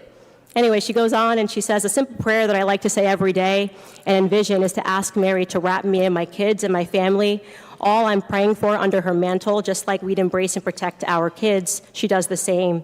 And this quote always moved me as a mom to fathom how deeply we are loved by her. If you put all the love of all the mothers into one heart, it still would not equal the love of the heart of Mary for her children. It's beautiful. And that's from St. Louis Marie de Montfort. I promise you, she sent this at... And I must say that despite being such a horrible speech overall, I guess here at the end here, it actually sounds kind of nice, but it's only been like 15 minutes into the speech until it started sounding okay. This is Cameron's new hero. Hey, Cameron, when are you going to get Candace on your show to talk about her miracle medals? Huh? Catholics, this is your new hero? This is your new hero? This is the new champion of Catholicism, telling all the Protestants how dumb they are? I think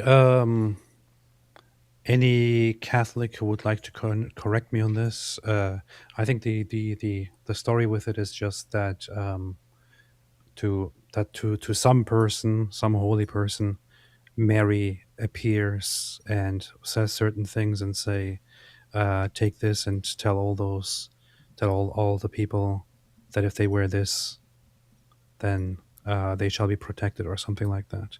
And then it becomes a tradition of wearing that.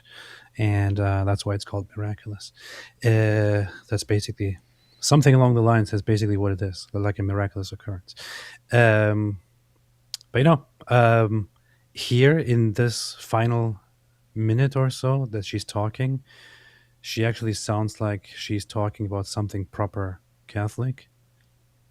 Up until this, she was just talking about random stuff, and that's very, very funny.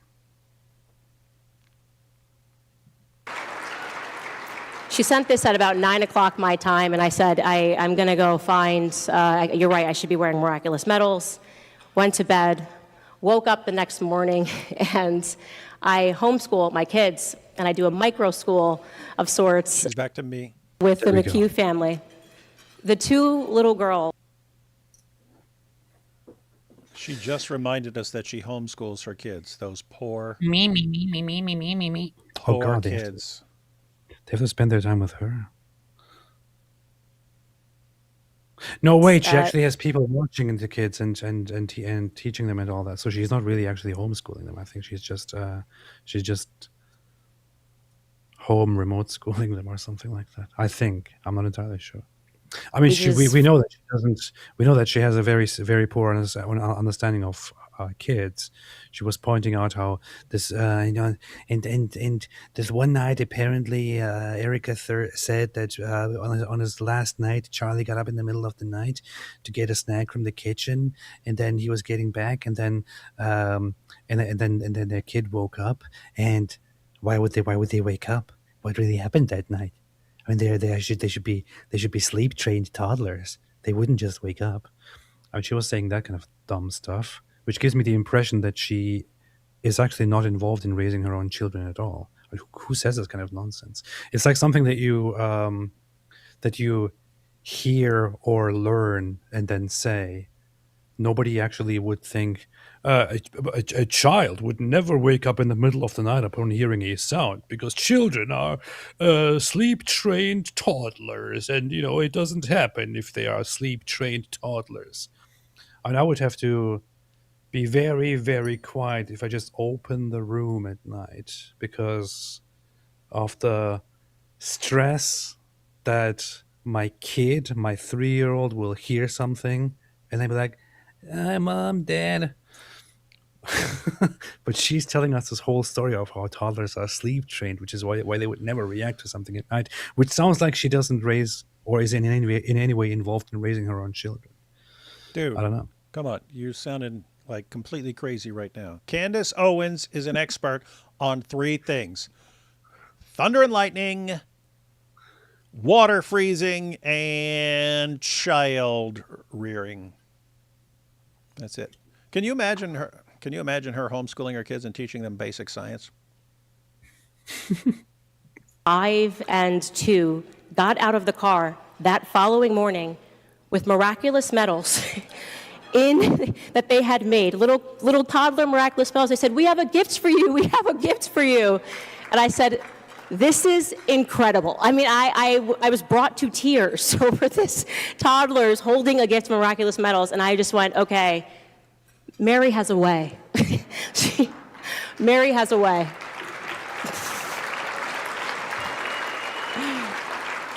Cameron's like, "Yes, this is the greatest speech I've ever heard in my life. I will buy 1,000 of these miracle medals." I sent Monica the photo. I went and told my husband, "Where are the miraculous medals? We must get the miraculous medals out." And it has been the most. I have a question, seriously, man. I mean, to Catholics who are listening to this,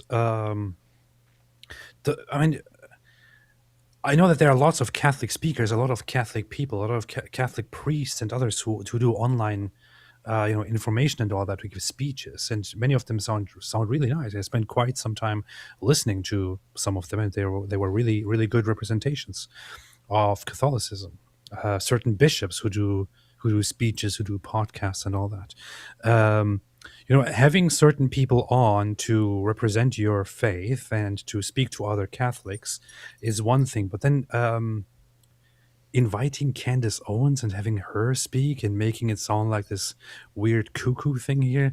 I mean, does any Catholic who is listening right here, does any Catholic actually think this is a good representation for Catholicism? Cameron does. Why in the world would an organization, even if they agree with her ridiculous politics and her lunacy, which just says a lot about this organization that calls themselves Catholic for Catholics, but why would they even think it's probably a good thing to have Candace Owens on stage to represent us? She just makes it look like a ridiculously stupid, hyper emotionally unstable cuckoo club. That's what she makes it look like. And I have a lot of respect for Catholicism. And If this was the first instance that I heard of Catholicism, I would think, wow, this group sucks. It's pretty weird. Please tell me this is done, man. $1,200 for this. Worth every penny. Right, Cameron? Cameron's like, I would have paid $10 million. It has been in many ways a miraculous experience, to really feel like you've been broken in a million ways and that there's not much that imagine how other people feel. Oh, you can't. You're incapable. Pick you up and to recognize that when you are spiritually broken, where else can you turn to but the church? Where else can you turn to but the church? And I would be remiss if I didn't say this. Just as Johnny illustrated, there's a lot going on in the world right now. There was a lot that Johnny had to go through to put this event on tonight. Oh, this poor guy had to bring in Candace Owens and Carrie Prejean and got them, and then was able to charge people $1,200 to $5,000 for tickets. So poor guy, and the sound is crap. Hey, wait, Brother JT, who is an actual Catholic monk, said, no, as a Catholic monk, this is disturbing. Thank you for your input, Brother JT. Which part? the entire thing here. It can't be the entire thing. Everyone believes in miracle medals. Candace being the representation of this. That would be a problem. Thank you for that, Brother JT. I appreciate it. God bless you. There is this bizarre energy about Catholics coming together, and the words that are said about Catholics, Carrie Prejean, who you'll hear from later. I heard it. It's Prejean. Prejean? I forget. You wonder where it comes from, and you can get into a place where you get frustrated about it, but I want you guys to know that for the first time ever in America, there is a true Catholic youth movement that is on the rise, okay?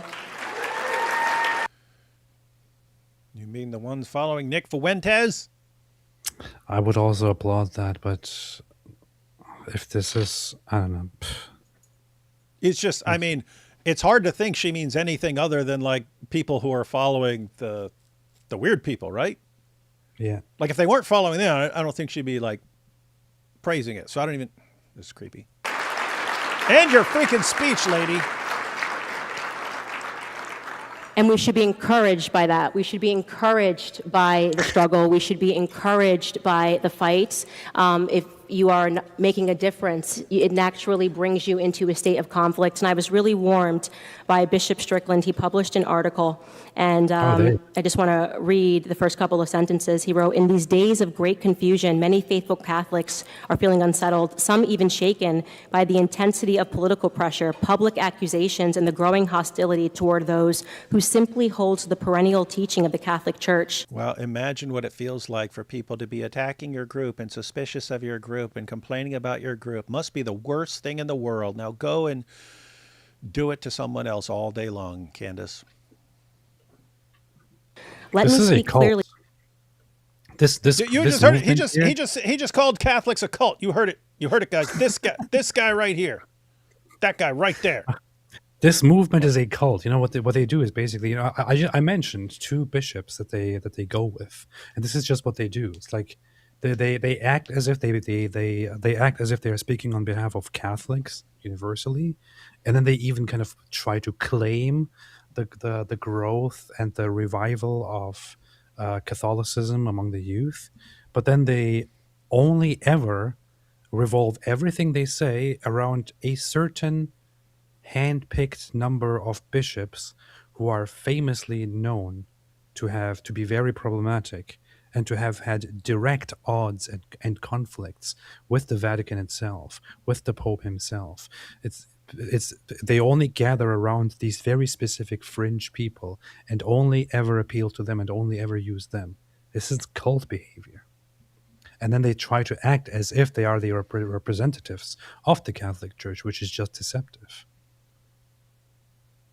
As a shepherd of souls, if you feel that the ground beneath you is shaking, it is not because truth has changed, it's because many have unknowingly anchored themselves to things that cannot hold. Political parties cannot save us. Governments cannot define truth, and no earthly movement, no matter how powerful, can replace the kingship of Jesus Christ. And hey, she mentioned Jesus. Hey, wait a minute. What the heck? What's going on here? Candace Owens mentioned Jesus. One of the times that she actually mentions Jesus, she's actually just quoting somebody else. That is funny, man. Wait. yeah, in closing, I just want to... Hang on. The first time that she mentioned Jesus, it was when she quoted Joe, whatever, him saying something about Jesus. The second time that she mentioned Jesus, okay, to be fair, it was actually that she saw a sculpture of Mary cradling Jesus. The third time that she mentions Jesus, she's once again quoting somebody else who mentioned Jesus. So only once did she actually reference Jesus herself in this entire speech, when she was simply describing Mary cradling Jesus. So she doesn't mention God a single time throughout the entire speech, except when she says, God bless you at the very end. And she mentions Jesus only when she quotes somebody else or when she describes a sculpture that she saw. But what a nice Catholic so-called speech. Very funny, man. Is she ever going to end this, though? Say that as this movement rises, I want you guys to be encouraged and not fearful, to fight for it. This is what it means. To be a Catholic is to suffer. Our reward is not here. And I can't tell you how encouraged it is, with all of the fighting that happens every single day, to be in a room filled with people who share that same heart. And I just want to thank you guys so much for welcoming me and allowing me to be in my infancy, hopefully maturing, and toward my confirmation, which will be next month. God bless you. Thank you so much.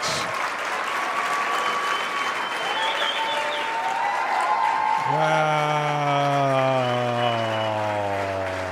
Look at all these people who paid $5,000. These got the good seats. Wow. Mind blown. Connecting with the average folk through events for wealthy people. Very, very nice. Here we have David Wood and Rid van Eidemir attacking the Catholic Church. Wow. Yeah, that's true. We are the Protestant Eastern Orthodox Brotherhood Alliance. United. If anybody is actually attacking the Catholic Church, it's Candace Owens here. You should probably pay attention to the problems inside, if you can call it inside.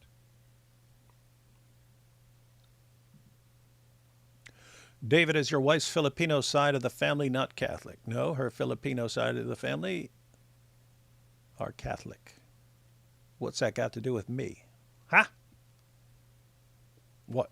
Does that mean I gotta love everything Candace Owens says, huh? Yes. Huh? Yes.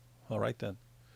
Well, that was absolute torture. We might watch like 60 seconds of Carrie Prejean's just so we can see what she sounds like. The most torturous thing I have heard in my entire life. Sad to see the Theokatos? It's called Sadducee, not sad to see. Theokatos. What's that?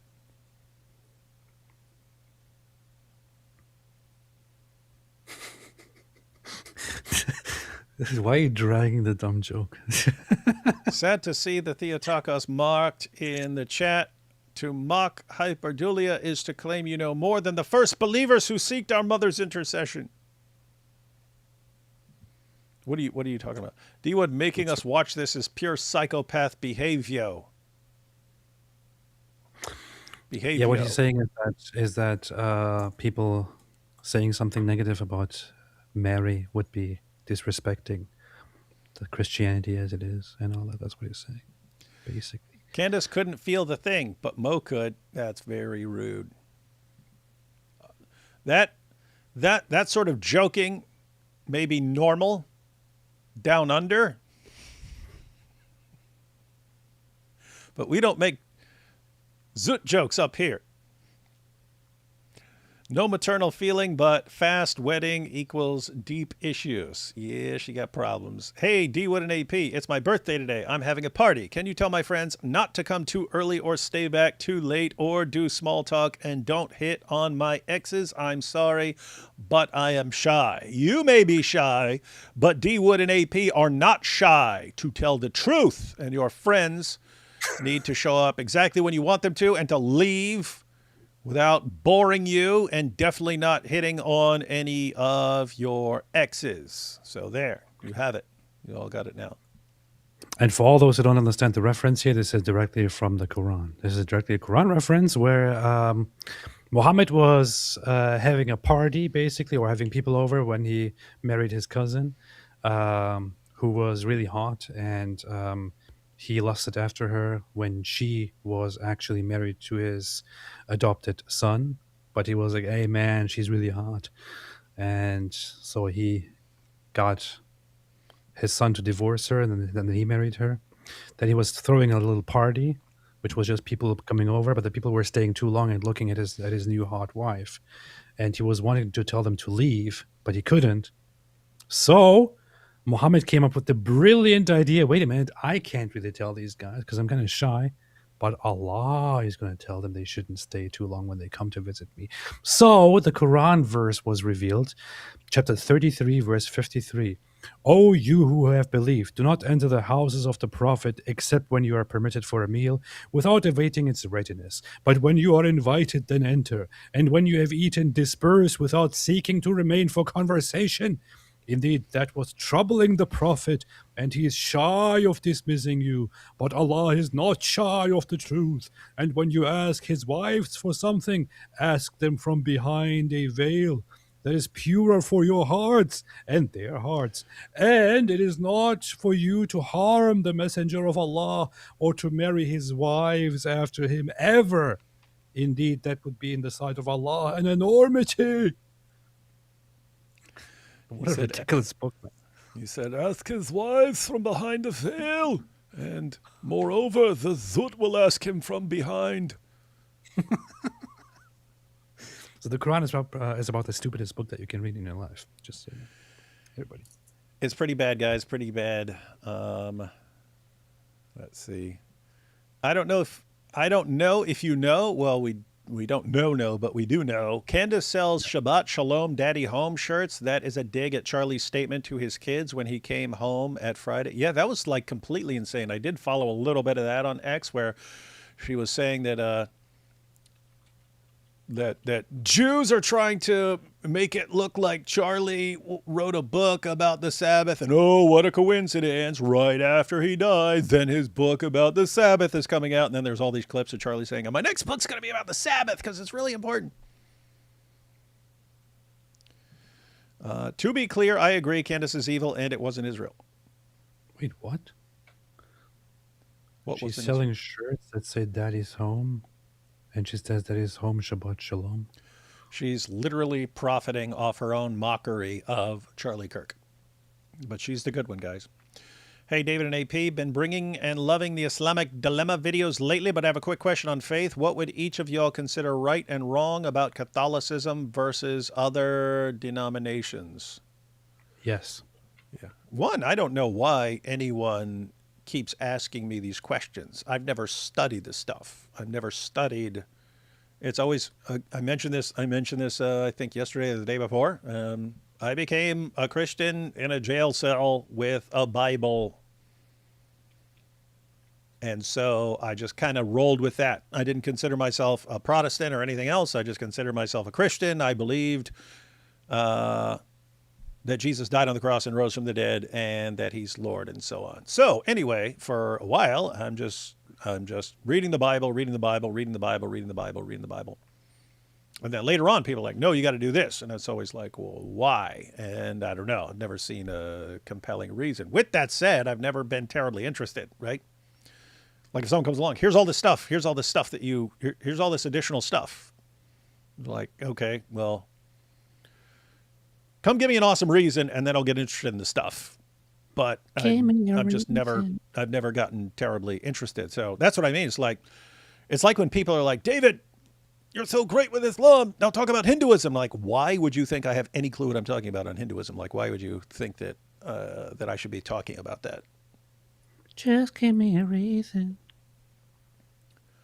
Let's see. When Candace was asked to speak at this event, did she hear, please come on stage and babble narcissistically? Well, I mean, that might have, that's why I was asking. If that was the assignment, if they're like, here, look, here, we're giving you $300,000 to come on stage and babble narcissistically. And she's like, I'm your girl.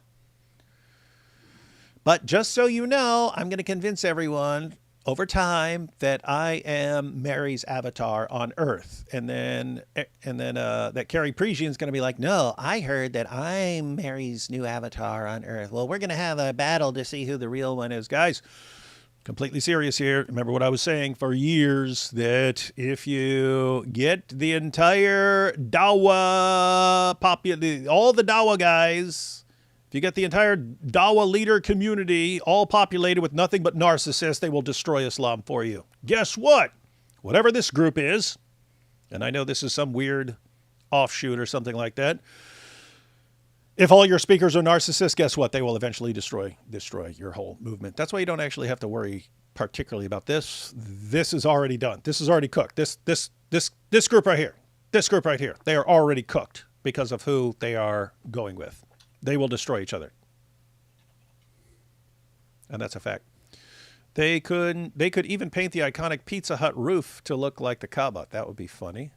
It's cool having AI now. Now people can just type these into AI and get the stuff. The drive-through line will loop around and around. Let's go in a circle. That's funny. They're all walking around the Pizza Hut. Bibi said that Genghis Khan was Jesus' best friend.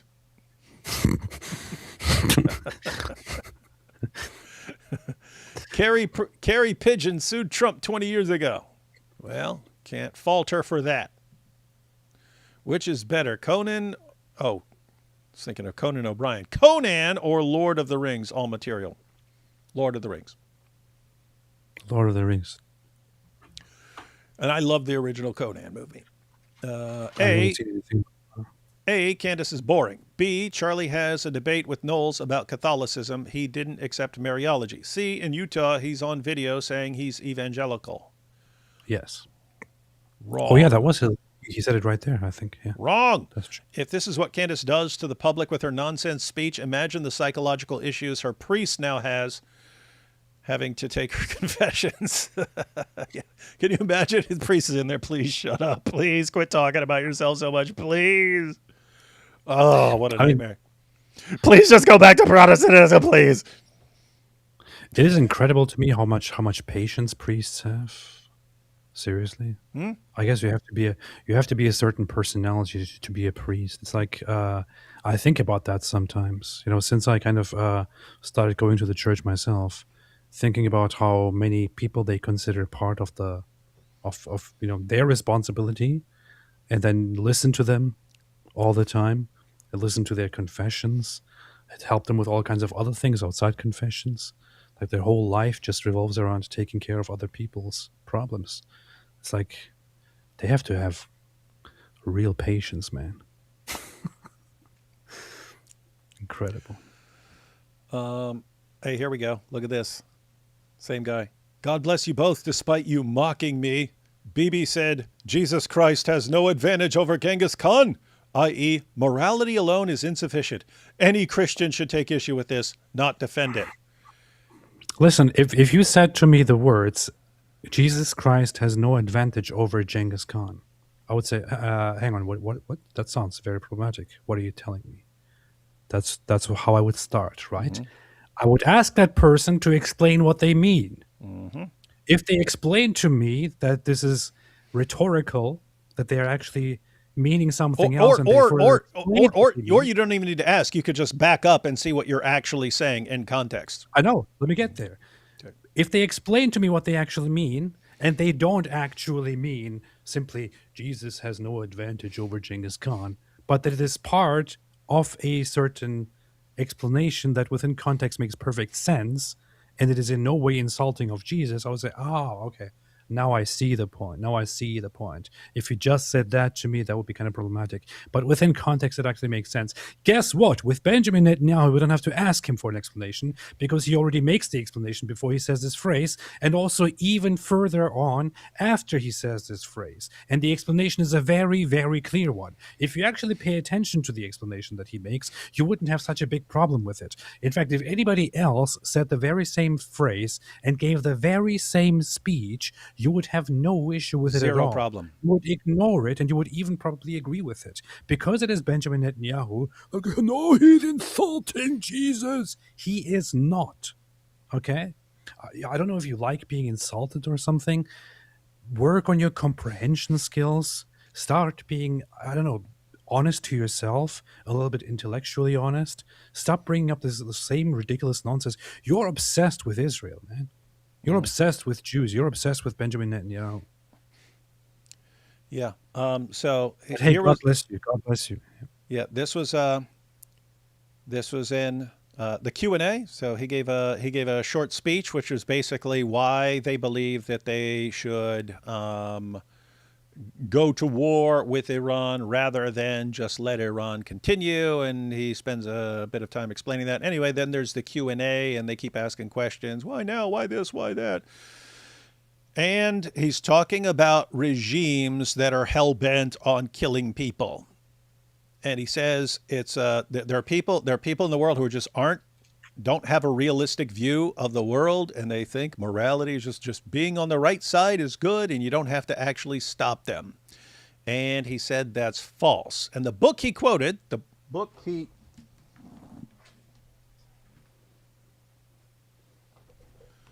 here's the book he quoted, Will Durant. Will Durant in the book, he gives multiple examples. He says,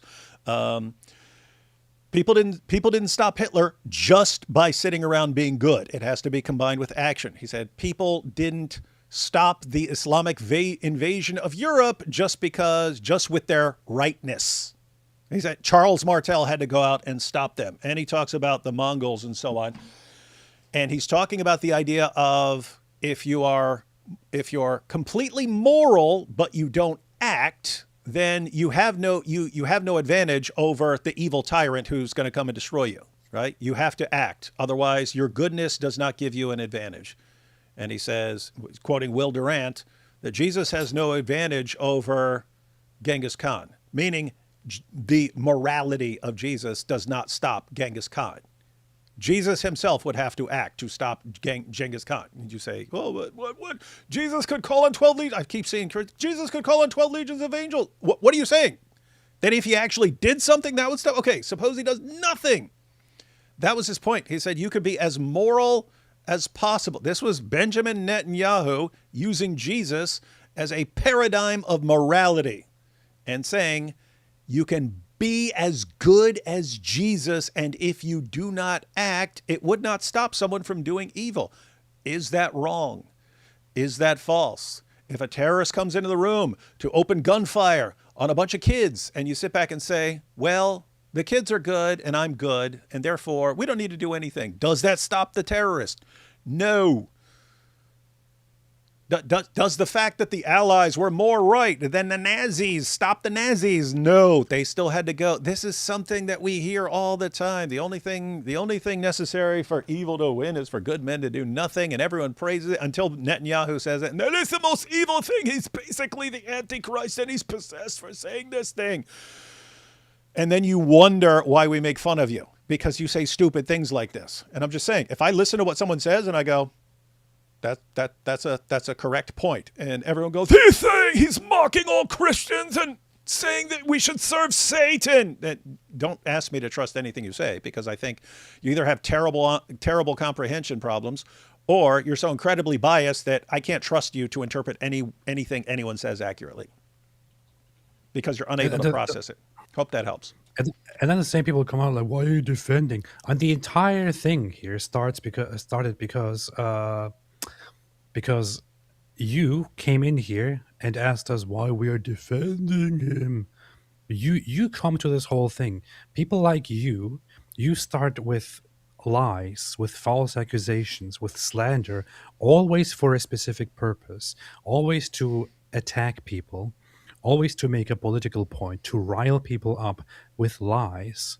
And when I hear that kind of stuff, I jump up to the defense, because I can't tolerate your lies. I can't tolerate your ridiculous reasons for attacking a certain people or a certain nation. And that's what you guys do it for. I have to step in here. David has to step in here to correct you on your lies, on your ridiculous lies, on your ridiculous propaganda. That's what it's all about. I have no interest in sitting here and being the defender of Benjamin Netanyahu.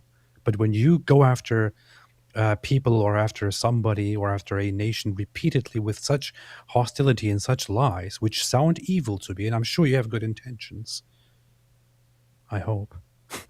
It's just, it's bad, and I want to say something about it. Pretty bad. It's because of you, and not because of me. Because Marie was a Jewish mother. Who's Marie? The idolatry of Mary is second to none in the Catholic Church, not to mention the sheer twisting and adding of God's scripture warned against in Revelation. Is this true or not, AP? Tell the truth. Is this true? Wait. What? There was just this one comment by this one guy, or are you also for Israel closing the Church of the Holy Sepulchre? Are you freaking serious? Like, this is what I'm talking about. Right now, the Church of the Holy Sepulchre is closed. It was ordered closed. Why do you think it was ordered closed? Is it because Israel was like, this place is evil. We hate Christians and we hate churches. That's why we want it closed. Why do you think right now, if you have been following the news, why do you think Israel has ordered the temporary closing of the Church of the Holy Sepulchre? Could it in any way be related to the amount of missiles that are currently being fired by Iran, which land in certain places? Just recently, one land they're in a war. Multiple places have been hit. Hundreds of people have been severely injured, and an entire Arab section has just been hit. And multiple different places, aside from simply churches, have been closed down, and people have been told to stay away from those places, from places where people gather in high numbers. That is literally why it's currently closed. All year, for years, it's open. Once there is an instance where in war, due to security measures, they say, please close the place right now. People shouldn't be gathering in high numbers. And you're like, well, look, Israel is closing the Church of the Holy Sepulchre because they hate Christianity. What's your problem, man? So dishonest. Do you agree that the idolatry of Mary is second to none in the Catholic Church? I think that in the Catholic Church, more so than the Orthodox Church, has very, very strong devotion to Mary. I would consider it stupid to call it idolatry, though. Black Angel said, Dawood, make the video. We'll get 500,000 easily. I don't know about that. Like, I started, and on the first day, I got most of the stuff, and I took screenshots of like all the people who were saying, like, they're saying things like, he's telling us it's better to serve Satan and stuff like that. And it's like, it's a mixture of like Groypers and everyone else. And so I got all that ready, and then I was like, I didn't make the video, and then it was the next day, and I was like, it's probably too late now. And then I asked you the day after that, and you're like, no, still make it. And I was thinking, okay, if I make it on Sunday, it'll be okay. And then I didn't make it because I had 2 live streams. I've got everything ready. Is it still relevant tomorrow, AB? Yes. Because I'm thinking no, because that was days ago, but I still see people bringing it up. So I don't know, man. Dude, here is an article from the Catholic EWTN News. Iranian missile fragments fall near Church of the Holy Sepulchre. The government of Israel condemned the Iranian regime for firing missiles at the holy sites of Jerusalem, endangering Jews, Muslims, and Christians alike.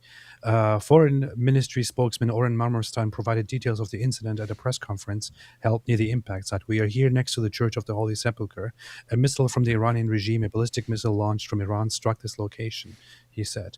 Basically, the entire old city is in danger because of these ballistic missiles fired by Iran against the civilian population and now against the holy sites in Jerusalem. Are you freaking serious? This here is the context of the closure of the Church of the Holy Sepulchre. Yeah, guys, we've been there.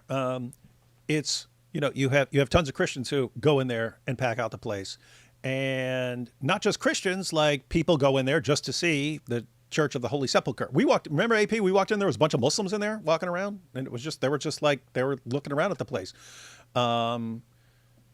So I don't know if you guys know this, but that AP and I went there during the war when it was there weren't a lot of people in there. I went there a few years earlier. They had to actually they were having to shove people through the door. It was so packed, right? They're having to push people in the door, like those videos of subways and stuff like that, where it's so crammed and they have a guy pushing. That's how packed the place can get. Would that be a good place to have a ton of people packed in during a war when missiles are falling out of the sky? No, because if something hits and a ton of people are dead because they're all packed. Anyway, point is, I'm not saying I would shut it down. I understand the idea, and I don't think, oh, you really hate Christians. It must be that you're trying to destroy Christianity during this war where ballistic missiles are blowing up overhead. Anyway, don't know. Let's see. Catholics are based, bro. Is that true? Yes. Okay, so Candace Owens is based. You heard it here. Catholics are based. Candace Owens is Catholic. Candace Owens is based. All right. Protestants had a literate population. Shame on us. And the printing press. But how do you teach devotion to illiterate people? Medals. Hey, by the way, news Rosary, here. Understand what?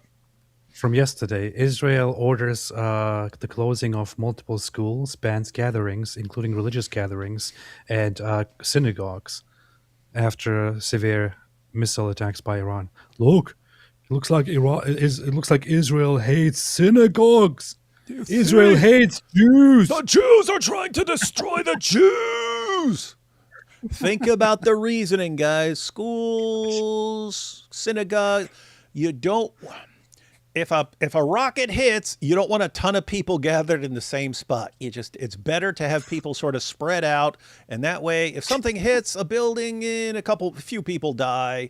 But if you have 1,000 people packed into somewhere and a rocket hits, it's really bad. Again, I'm not saying I would do this closing down and stuff like that, but if they're doing it to churches and synagogues, it's because the Jews are trying to destroy both Christianity and Judaism. That's how bad they are. Why would Jews support Israel when Israel literally hates synagogues? I wonder if the Pope told Candace to stop, would she? I would bet everything on it if the Pope himself said Candace's name and said she would suddenly declare war on the Pope. Immediately, she would start going after the Pope, and she would suddenly find out that the Pope assassinated Charlie Kirk. It would the evidence would magically appear. But Catholics don't worship Mary. Yeah, they don't. You're spot on about Fuentes comparison. Mm-hmm. Well, that's Candace should definitely be canonized within the vaguely Catholic platitude reciting celebrity group. That's a funny name. Milk Bar doing journalism found Kent leak to Candace. Really? Interesting. Left Islam a few years ago, now getting baptized and confirmed on Easter, and I fervently pray that I never become the type of Catholic Candace is. Yeah, whatever else you do, never become the type of anything Candace is. Candace in 10 years. I always felt Muslim. That is Candace. David, would you do a debate with Candace? I mean, it depends on what the topic is. For lots of topics, I would think probably there's someone else better to debate. But if it's a topic I'm interested in and that I'm competent in, I would totally debate her in a heartbeat. Theokatos. Wait a minute. Theokatos, bearer of God, mother of God. You mean Theotokos? Yeah, that's what I'm. Yeah. David was making a dumb joke and it's trying. Yeah, Theotokos. This is what I mean by you're dragging it. Yeah, but I'm not doing. This person keeps posting it. Look, here's the next one. Oh, there we go. They corrected it. Theotokos, bearer of God, mother of God, Protestant. Yeah, okay. Why do Muslims marry their cousins all the time? Because Muhammad did, and therefore it's just good. It's good to keep it in the family. The complete shift from party etiquette to not marrying his wives always gets me. Is that the most disjointed thing in the Quran? The complete shift from party etiquette to not marrying his wives always gets me. Is that the most disjointed thing in the Quran? Thanks for the wishes. I made a video years ago that's saying that was my favorite verse in the Quran because it just kind of summed up so much of Islam. Hey, look at U.S. liberty! Hey, look at this news from today. Literally a religious Jewish reporter reporting about it. Holy sites across Jerusalem's Old City remain closed as Iran war enters fourth week. Access to the Old City is largely restricted to only the residents. And Jews who are in the Old City and who want to pray at the Western Wall have to pray from the distance. There is even video footage of some religious Jewish man standing on a balcony from the distance and facing the Western Wall and praying. Nobody's allowed to go to the Western Wall. You see, they don't want any Jews near the Western Wall because when they do controlled demolition of the Dome of the Rock from underneath, they don't want any Jews to be killed. This is the proof. I guarantee you someone's going to come out with that theory. They're doing it already, probably. Even Crowder said people took BB out of context. I mean, Crowder is way more commonsensical than a lot of the nut jobs, so he totally corrects people when they're ripping something out of context. BB said Jesus built a table for Genghis Khan. D. Wood, have you ever considered debating Tovia Singer? I'd love to see that. Again, it would have to be, I'd do it, but, most topics. If it's like who's the Messiah, Messianic Jews would probably be better than that, or someone who focuses on things like that. With that said, I totally. If it was like,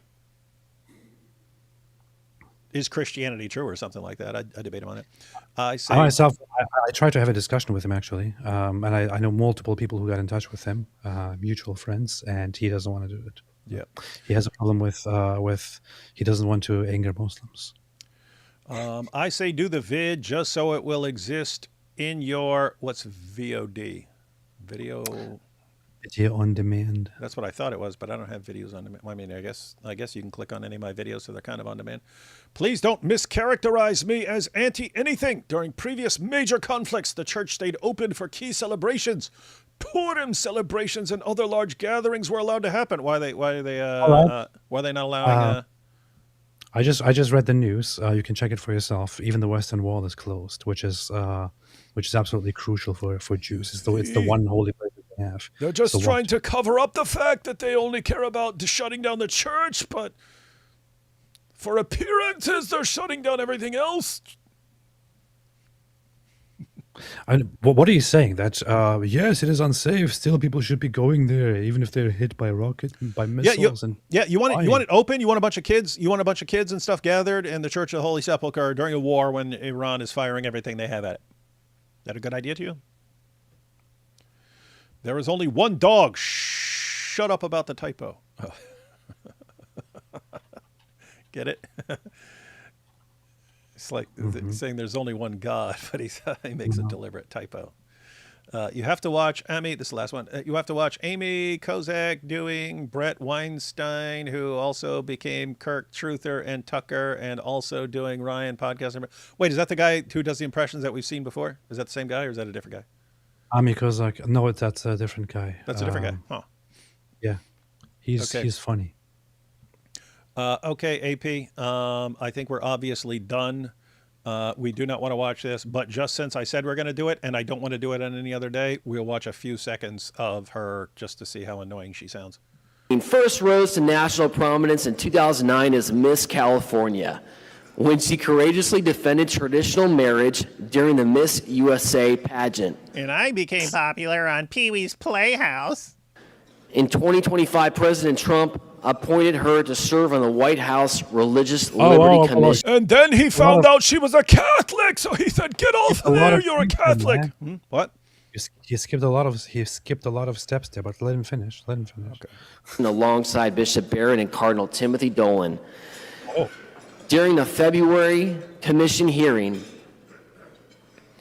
she boldly defended free speech and religious liberty and spoke up for Catholics with a ferocity of zeal that rivals the greatest among us. She was subsequently unjustly removed from the commission for her stance defending religious liberty, not just for Catholics, By whom? But for all non-Jews. By whom was she removed? Not just for our group, but for all people who hate Jews everywhere. It's kind of funny that he doesn't specify who actually removed her. Even Carrie Prejean herself admitted it. Who removed her? Say it. This organization tries to make it look like they're all for Donald Trump. Who removed her? She acknowledged that it was actually Donald Trump who had her removed. Say it. Say Donald Trump unjustly removed her because Donald Trump is a scumbag. Go on, say it. Come on. People all face. I'm gonna say it. Carrie is currently producing a film highlighting the personal stories of nurses who were terminated during the COVID-19 era for refusing the injection due to their religious beliefs. And best of all, Carrie entered the Catholic Church at Easter 2025 and remains steadfast in her mission to defend religious liberty for Americans. Let's welcome our first award, Carrie Prejean Boller. Wow. Award? She's getting an award? Oh my goodness. People paid $1,200 to see Candace talk about herself and Carrie Prejean get an award for being the greatest Catholic in the world, apparently. Wow. Thank you, John. Thank you so much. If she starts talking about herself. It's been a wild few weeks. I am truly honored to receive this award from Catholics for Catholics. I am so grateful to all of you, and especially John. Thank you, Catholics for Catholics, for being my champion. Wait, what's the group? I forget. She's only said it 7 times in 10 seconds.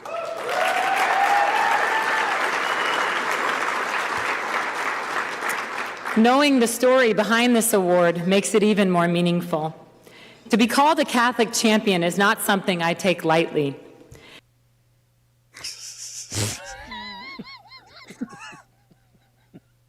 She's being called a Catholic champion? While basically telling bishops that they're not good Catholics.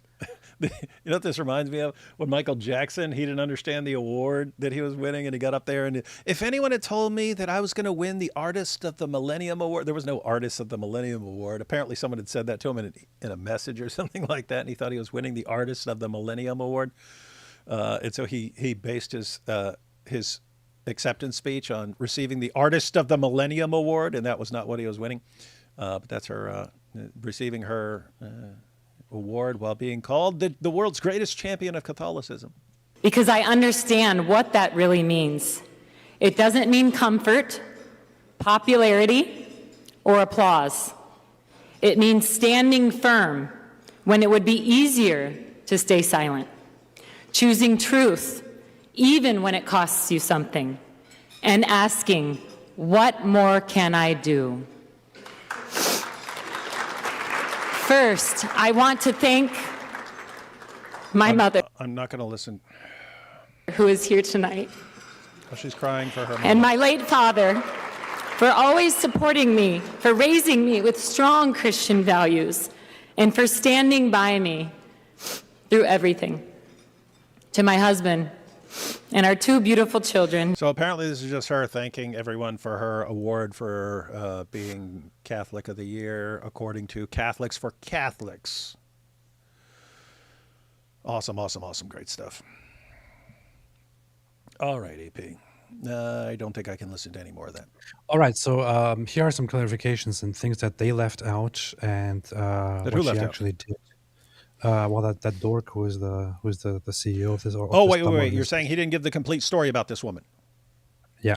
Well, what the heck? I mean, people introduce you or me. They don't say like every dirtbag thing I've ever done. Come on. What's his name again? Johnny Penny or something like that. So Herman. when he introduced her, he said that she was at the hearing defending Catholic beliefs. False, never happened. Standing up for Catholics and was unjustly removed for speaking out and so on. So everybody at the hearing basically agrees that what she did was to basically corrupt and hijack the entire hearing for her own political agenda. She needlessly when there was talk about Jews and anti-Semitism, she needlessly started attacking a Jewish speaker at the hearing by basically asking him on the spot to condemn the genocide in Gaza. Then when he wouldn't do it, and they started having an altercation about it, she basically started to take over, despite being reminded that this is not what this commission or this hearing is about. She started pushing and making it about that. Then she was. It was said to her that she seems to have a problem with anti-Zionism and with Jews in general, which she then deflected into the very regular, typical line of talking, which is that as a Catholic, she doesn't have to be a Zionist, she doesn't have to respect Israel, she doesn't have to support Israel, that she has the right to not bend the knee to the Zionists who are taking over and who are basically in charge.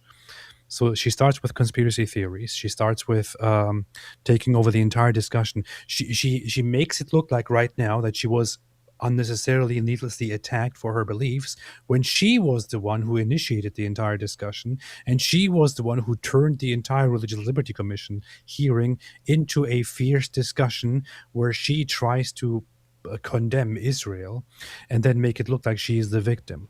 Because of her hijacking of the discussion, she was called out left and right for it. She then once again went onto social media and started making it look like she is the victim and started saying that she was attacked because she is a Catholic for voicing her Catholic beliefs. None of what she says ever happened. She completely made that up. She created her own agenda, and even bishops themselves will say this. I sent you the link to the tweet, David, if you want to put it up, to see what the Catholic bishop himself actually says, who, by the way, is on the council. Remember, she tries to make it look like she's the Catholic and she was removed from the commission because they want to tolerate her Catholicism, because they want to oppress Catholic people. There are multiple people on the commission as we speak. One of them, by the way, is one of the most famous bishops in existence, and that is Bishop Barron himself, who here makes the post. He says, this is Bishop Robert Barron. He's very famous, very well known. Can you remove this stupid super chat from your screen? What the heck, man? You don't even care about people. I'm the psychopath. What? What are you laughing at? Over the past several weeks, Carrie Prejean Boller has complained that she was removed from the Presidential Commission on Religious Liberty because of her Catholic belief. Shot Kohler. What? Sorry about that. Go ahead. And she has called out myself and other Catholic members of the commission for not defending her. This is absurd. Mrs. Prejean Boller was not dismissed for her religious convictions, but rather for her behavior at a gathering of the commission last month, browbeating witnesses, aggressively asserting her point of view, hijacking the meeting for her own political purposes. The Catholic position on matters of Zionism, to which I fully subscribe, is as follows. All forms of anti-Semitism are to be unequivocally condemned. The State of Israel has a right to exist, but the modern nation of Israel does not represent the fulfillment of biblical prophecies, and hence does not stand beyond criticism. If Mrs. Prejean Boller were dismissed for holding these beliefs, it is difficult to understand why I am still a member of the Commission. To paint herself as a victim of anti-Catholic prejudice or to claim that her religious liberty has been denied is simply preposterous. So what you're telling me is that this guy's getting paid by Netanyahu. Your Excellency, you shared with me through text message to me that my position reflects Catholic teaching, especially that the modern state of Israel is not the fulfillment of biblical prophecy. She's zeroed in on the part. That is the position I expressed, and yet I was removed. I have the same position, and I was not removed. What?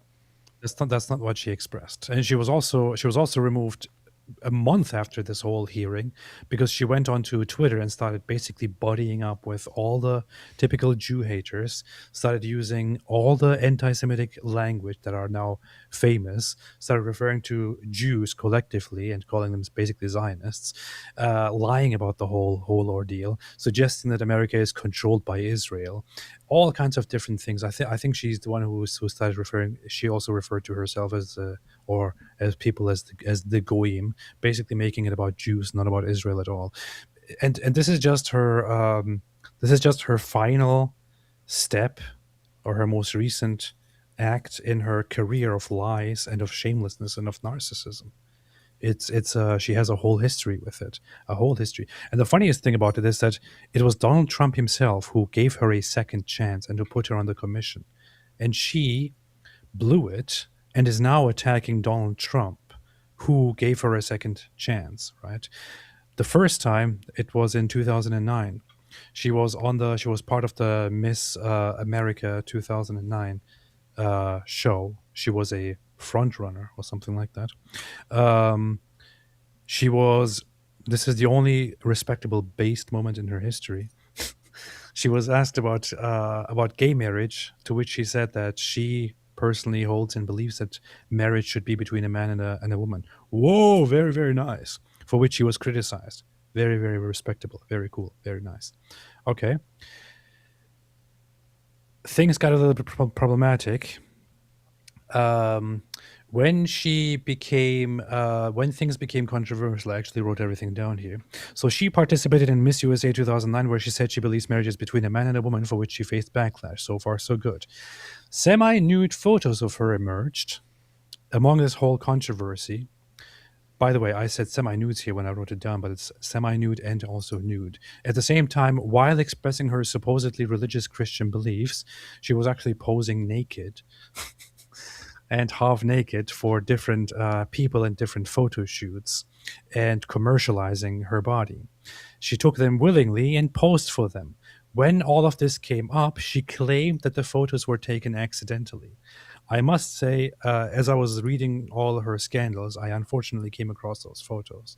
And they were by no means taken on by accident. They were taken very deliberately. Don't worry, I turned them off. But she argued when this became a problem, because it was a breach of her terms with Miss USA, when this became a problem, she lied about it and said that she didn't mean to take nude photos. I'm sorry, especially the women. If you see those photos, there is absolutely no way that any single reasonable person can actually believe that those photos were taken unintentionally. They were very clearly part of a paid campaign to take photos and to publicize them, right? But she lied because she then found out that she's going to get in trouble with her job for doing those photos. Multiple nude photo shoots emerged where she clearly posed topless for different people and sources. She maintained that these were unintended. Unintended. The nude photos broke her contract with Miss USA, which is why she was falsely claiming that they were unintended. So she's a liar. She then tried to sue Miss USA, accusing them of breaching her privacy and not respecting her values because they went after public stuff, along with libel and slander. Miss USA countersued to get back loans that she took at the very same time from them for breast implants and other things. During the trial, a sex tape that she recorded and distributed at the age of 17 emerged. Is that legal? I mean, if she herself does it, I'm not sure what the legal consequences of it are. But when that came up during the trial, wait a minute, we have here a notice of you, or a recording of you, of a sex tape of you. Did you take this and distribute it? Would you like us to show it? Would you like the court to see it? You know what she did next? She dropped the lawsuit. Because it came out that while she is accusing Miss USA of not respecting her values, of breaching her privacy, of trying to make her look immoral, of trying to do all these things, that she actually willingly records a sex tape of herself and distributes it. And that this completely contradicts any claim that she's making against Miss USA. As soon as it came out and they threatened with showing it to the court, she immediately dropped the lawsuit. She still to this day maintains that she was just persecuted because she was such a good Christian, because of her values. By the way, you can't find the tape. It's actually, it was never distributed to the public. It was only known in a certain circle of people. Yeah, so quit looking for it right now, you perverts. Yeah. Don't look for it. For her repeated lies and breaches. No, I will find it. What? For her repeated lies and breaches, she was fired from Miss USA. At that time, guess who was in charge? Donald Trump was in charge. Donald Trump initially stood up for her because she had this based moment of defending values and because she was kind of good. But Donald Trump eventually said, okay, I'm done defending her, and agreed to firing her. Donald Trump actually had her fired at that time. She then went on to Larry King Live. Larry King rightly asked her during the show why she settled her lawsuit with Miss USA if she is so on the right of things. She then walked off stage and was Hold up, is that where she like pulled the thing out of her ear? And I remember seeing that in some news clip or something like this. They were saying, and they were saying he just asked her a question and she flipped out. Yeah. I didn't even know. I didn't know what the question was about. I just remember her pulling the thing out of her ear and looking shocked. And I was like, "What did you think was going to come on when you're going? You're going on a show where a guy asks you lots of questions." He basically asked the same question that many of us would ask, which is, wait, if you were being treated so unjustly and you were completely right, why did you drop the lawsuit when a certain sex tape came up? And she was like, I didn't expect this question. And she walked off stage. She later became politically active and supported Donald Trump. Last year, she converted to Catholicism, supposedly. Trump gave her a new chance and appointed her to the Religious Liberty Commission, and the rest you basically know.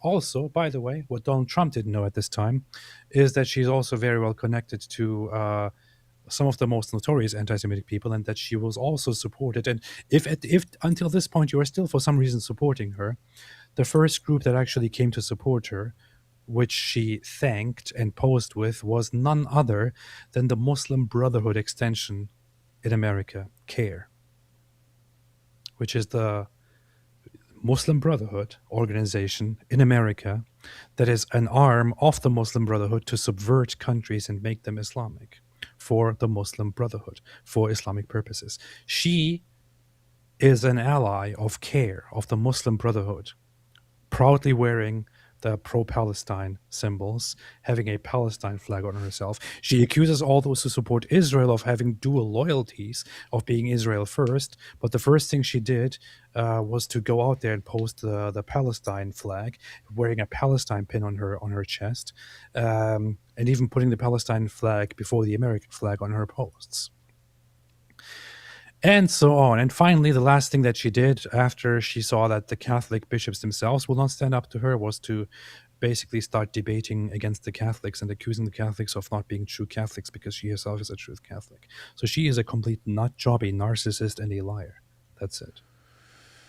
So you heard it here, folks. Carrie Prejean is a devout, extremely moral Catholic woman who's being persecuted because she converted to Catholicism, and now she is a champion of Catholicism. But time-traveling Jews went back in time to persecute her even before she converted to Catholicism. Yes. You can fact check everything I just said. I already did. Very, very, very, very, very sad to see such persecution. Well, these are the type of people they claim the Jews are. Yeah, that's what it's like. Everything they say the Jews are, it's what they do. It's kind of funny. Catholics for Catholics sounds like bad parody. It does. It does sound weird, right? Like, no, Catholics should just be for Catholics. Like, on what planet? Like, where? Where are you getting that? Strong Christian values, but she did corn and node. Very strong Christian values. Extremely strong. Barron told Ben Shapiro in an interview. She lies to it. She lies about it to this day. She still says, I was just persecuted because of my religious beliefs. She lies about it all the time. Barron told Ben Shapiro in an interview on David Wood, Ben did with him in 2018, about 1 hour, where Barron told Ben that State of Israel isn't the fulfillment. Barron who? Bishop Barron, whom we just read a post of. And this is the regular Catholic position. The Catholic Church will hold that the State of Israel is not the fulfillment of the prophecies and all that, which is and nobody really has a problem with it. We have, come on, dudes, respect women. Learn from Mohammed. We will. We'll try. You bash. Here we go. You've got the Groiper alert. You bash fellow Christians whilst simping for a nation and religion that openly rejects and disrespects Christ. Cringe. Yeah, we are the ones who bash fellow Christians, right? Yeah. Isn't it amazing when someone lies and then we say, hey, stop lying, that's a lie. And they go, oh my goodness, you're bashing fellow Christians. Why? You know, if you're a Christian, then when one of your Christian brothers lies, you're supposed to support it and lie with him. That's the message of Christianity. What a dork, man. Hey, why are you bashing fellow Christians here in the Super Chat? I can't believe you're bashing me. But AP, the Muslim Brotherhood, was a fan of her tape. Sure they were. And Larry King was just asking questions. Yeah, what's her problem with asking questions? Huh. All right, guys. Final thoughts, AP. Last thoughts. Anything you want to say, AP? I urge people not to lie. That's all I want to say. Yeah, and I would agree. Oh, good.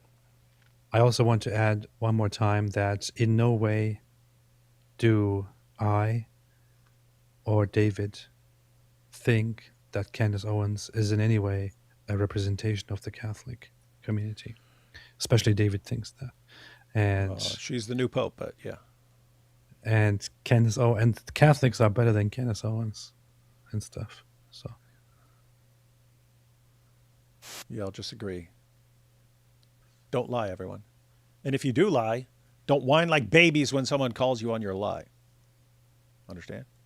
That's the rule. Just when you think it can't get more stupid than Junior, the Groper show, step up. That's true, Jack Ray. All right, guys. I might jump on just because there's a video that people told me about. I might just jump on by myself tomorrow and watch that real quick in the afternoon or something. Someone who's apparently blasting me, a Christian. We might have to check it out. Anyway, catch y'all tomorrow. In some way.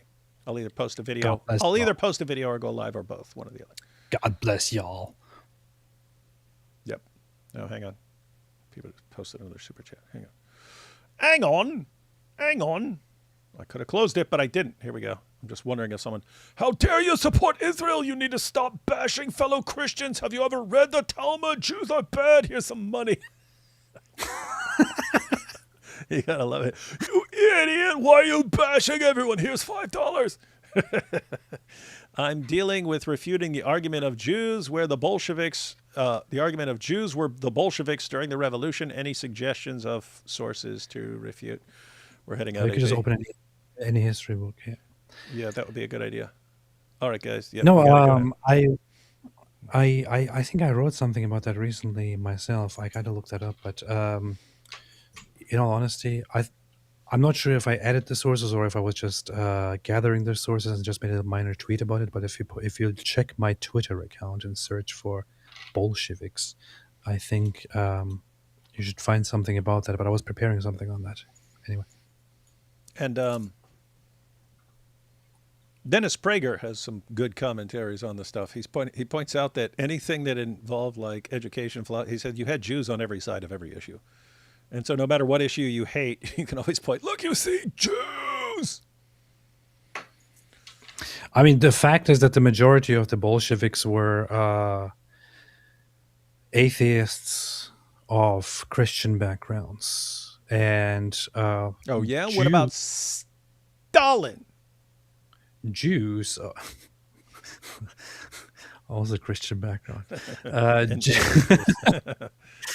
Atheists of Jewish background were disproportionately high compared to the population of Jews in the in Russia, which is understandable because just in the decades preceding that, up to that, there were massive pogroms, massive mass killings of Jews. Which is why Jews, or those Jews who were not religious, flocked to certain movements of activism. So there was a relatively high number of atheists who were of Jewish origin within the Bolshevik movement, but also within other socialist movements. The funny thing is, if you want to count those, why don't you also count the atheists of Christian background, which were much higher in number, and among the average Bolsheviks were the overwhelming majority? Why do you do that with Jews? Because they're Jews. What the heck? Do you not know the rules here? That's funny. Have you not learned the rules? All right. All right, everyone. Catch y'all later. More Super Chats for longer stream. Nope, it's too late because, haha, I'm clicking off. See y'all next time. See y'all. Beast.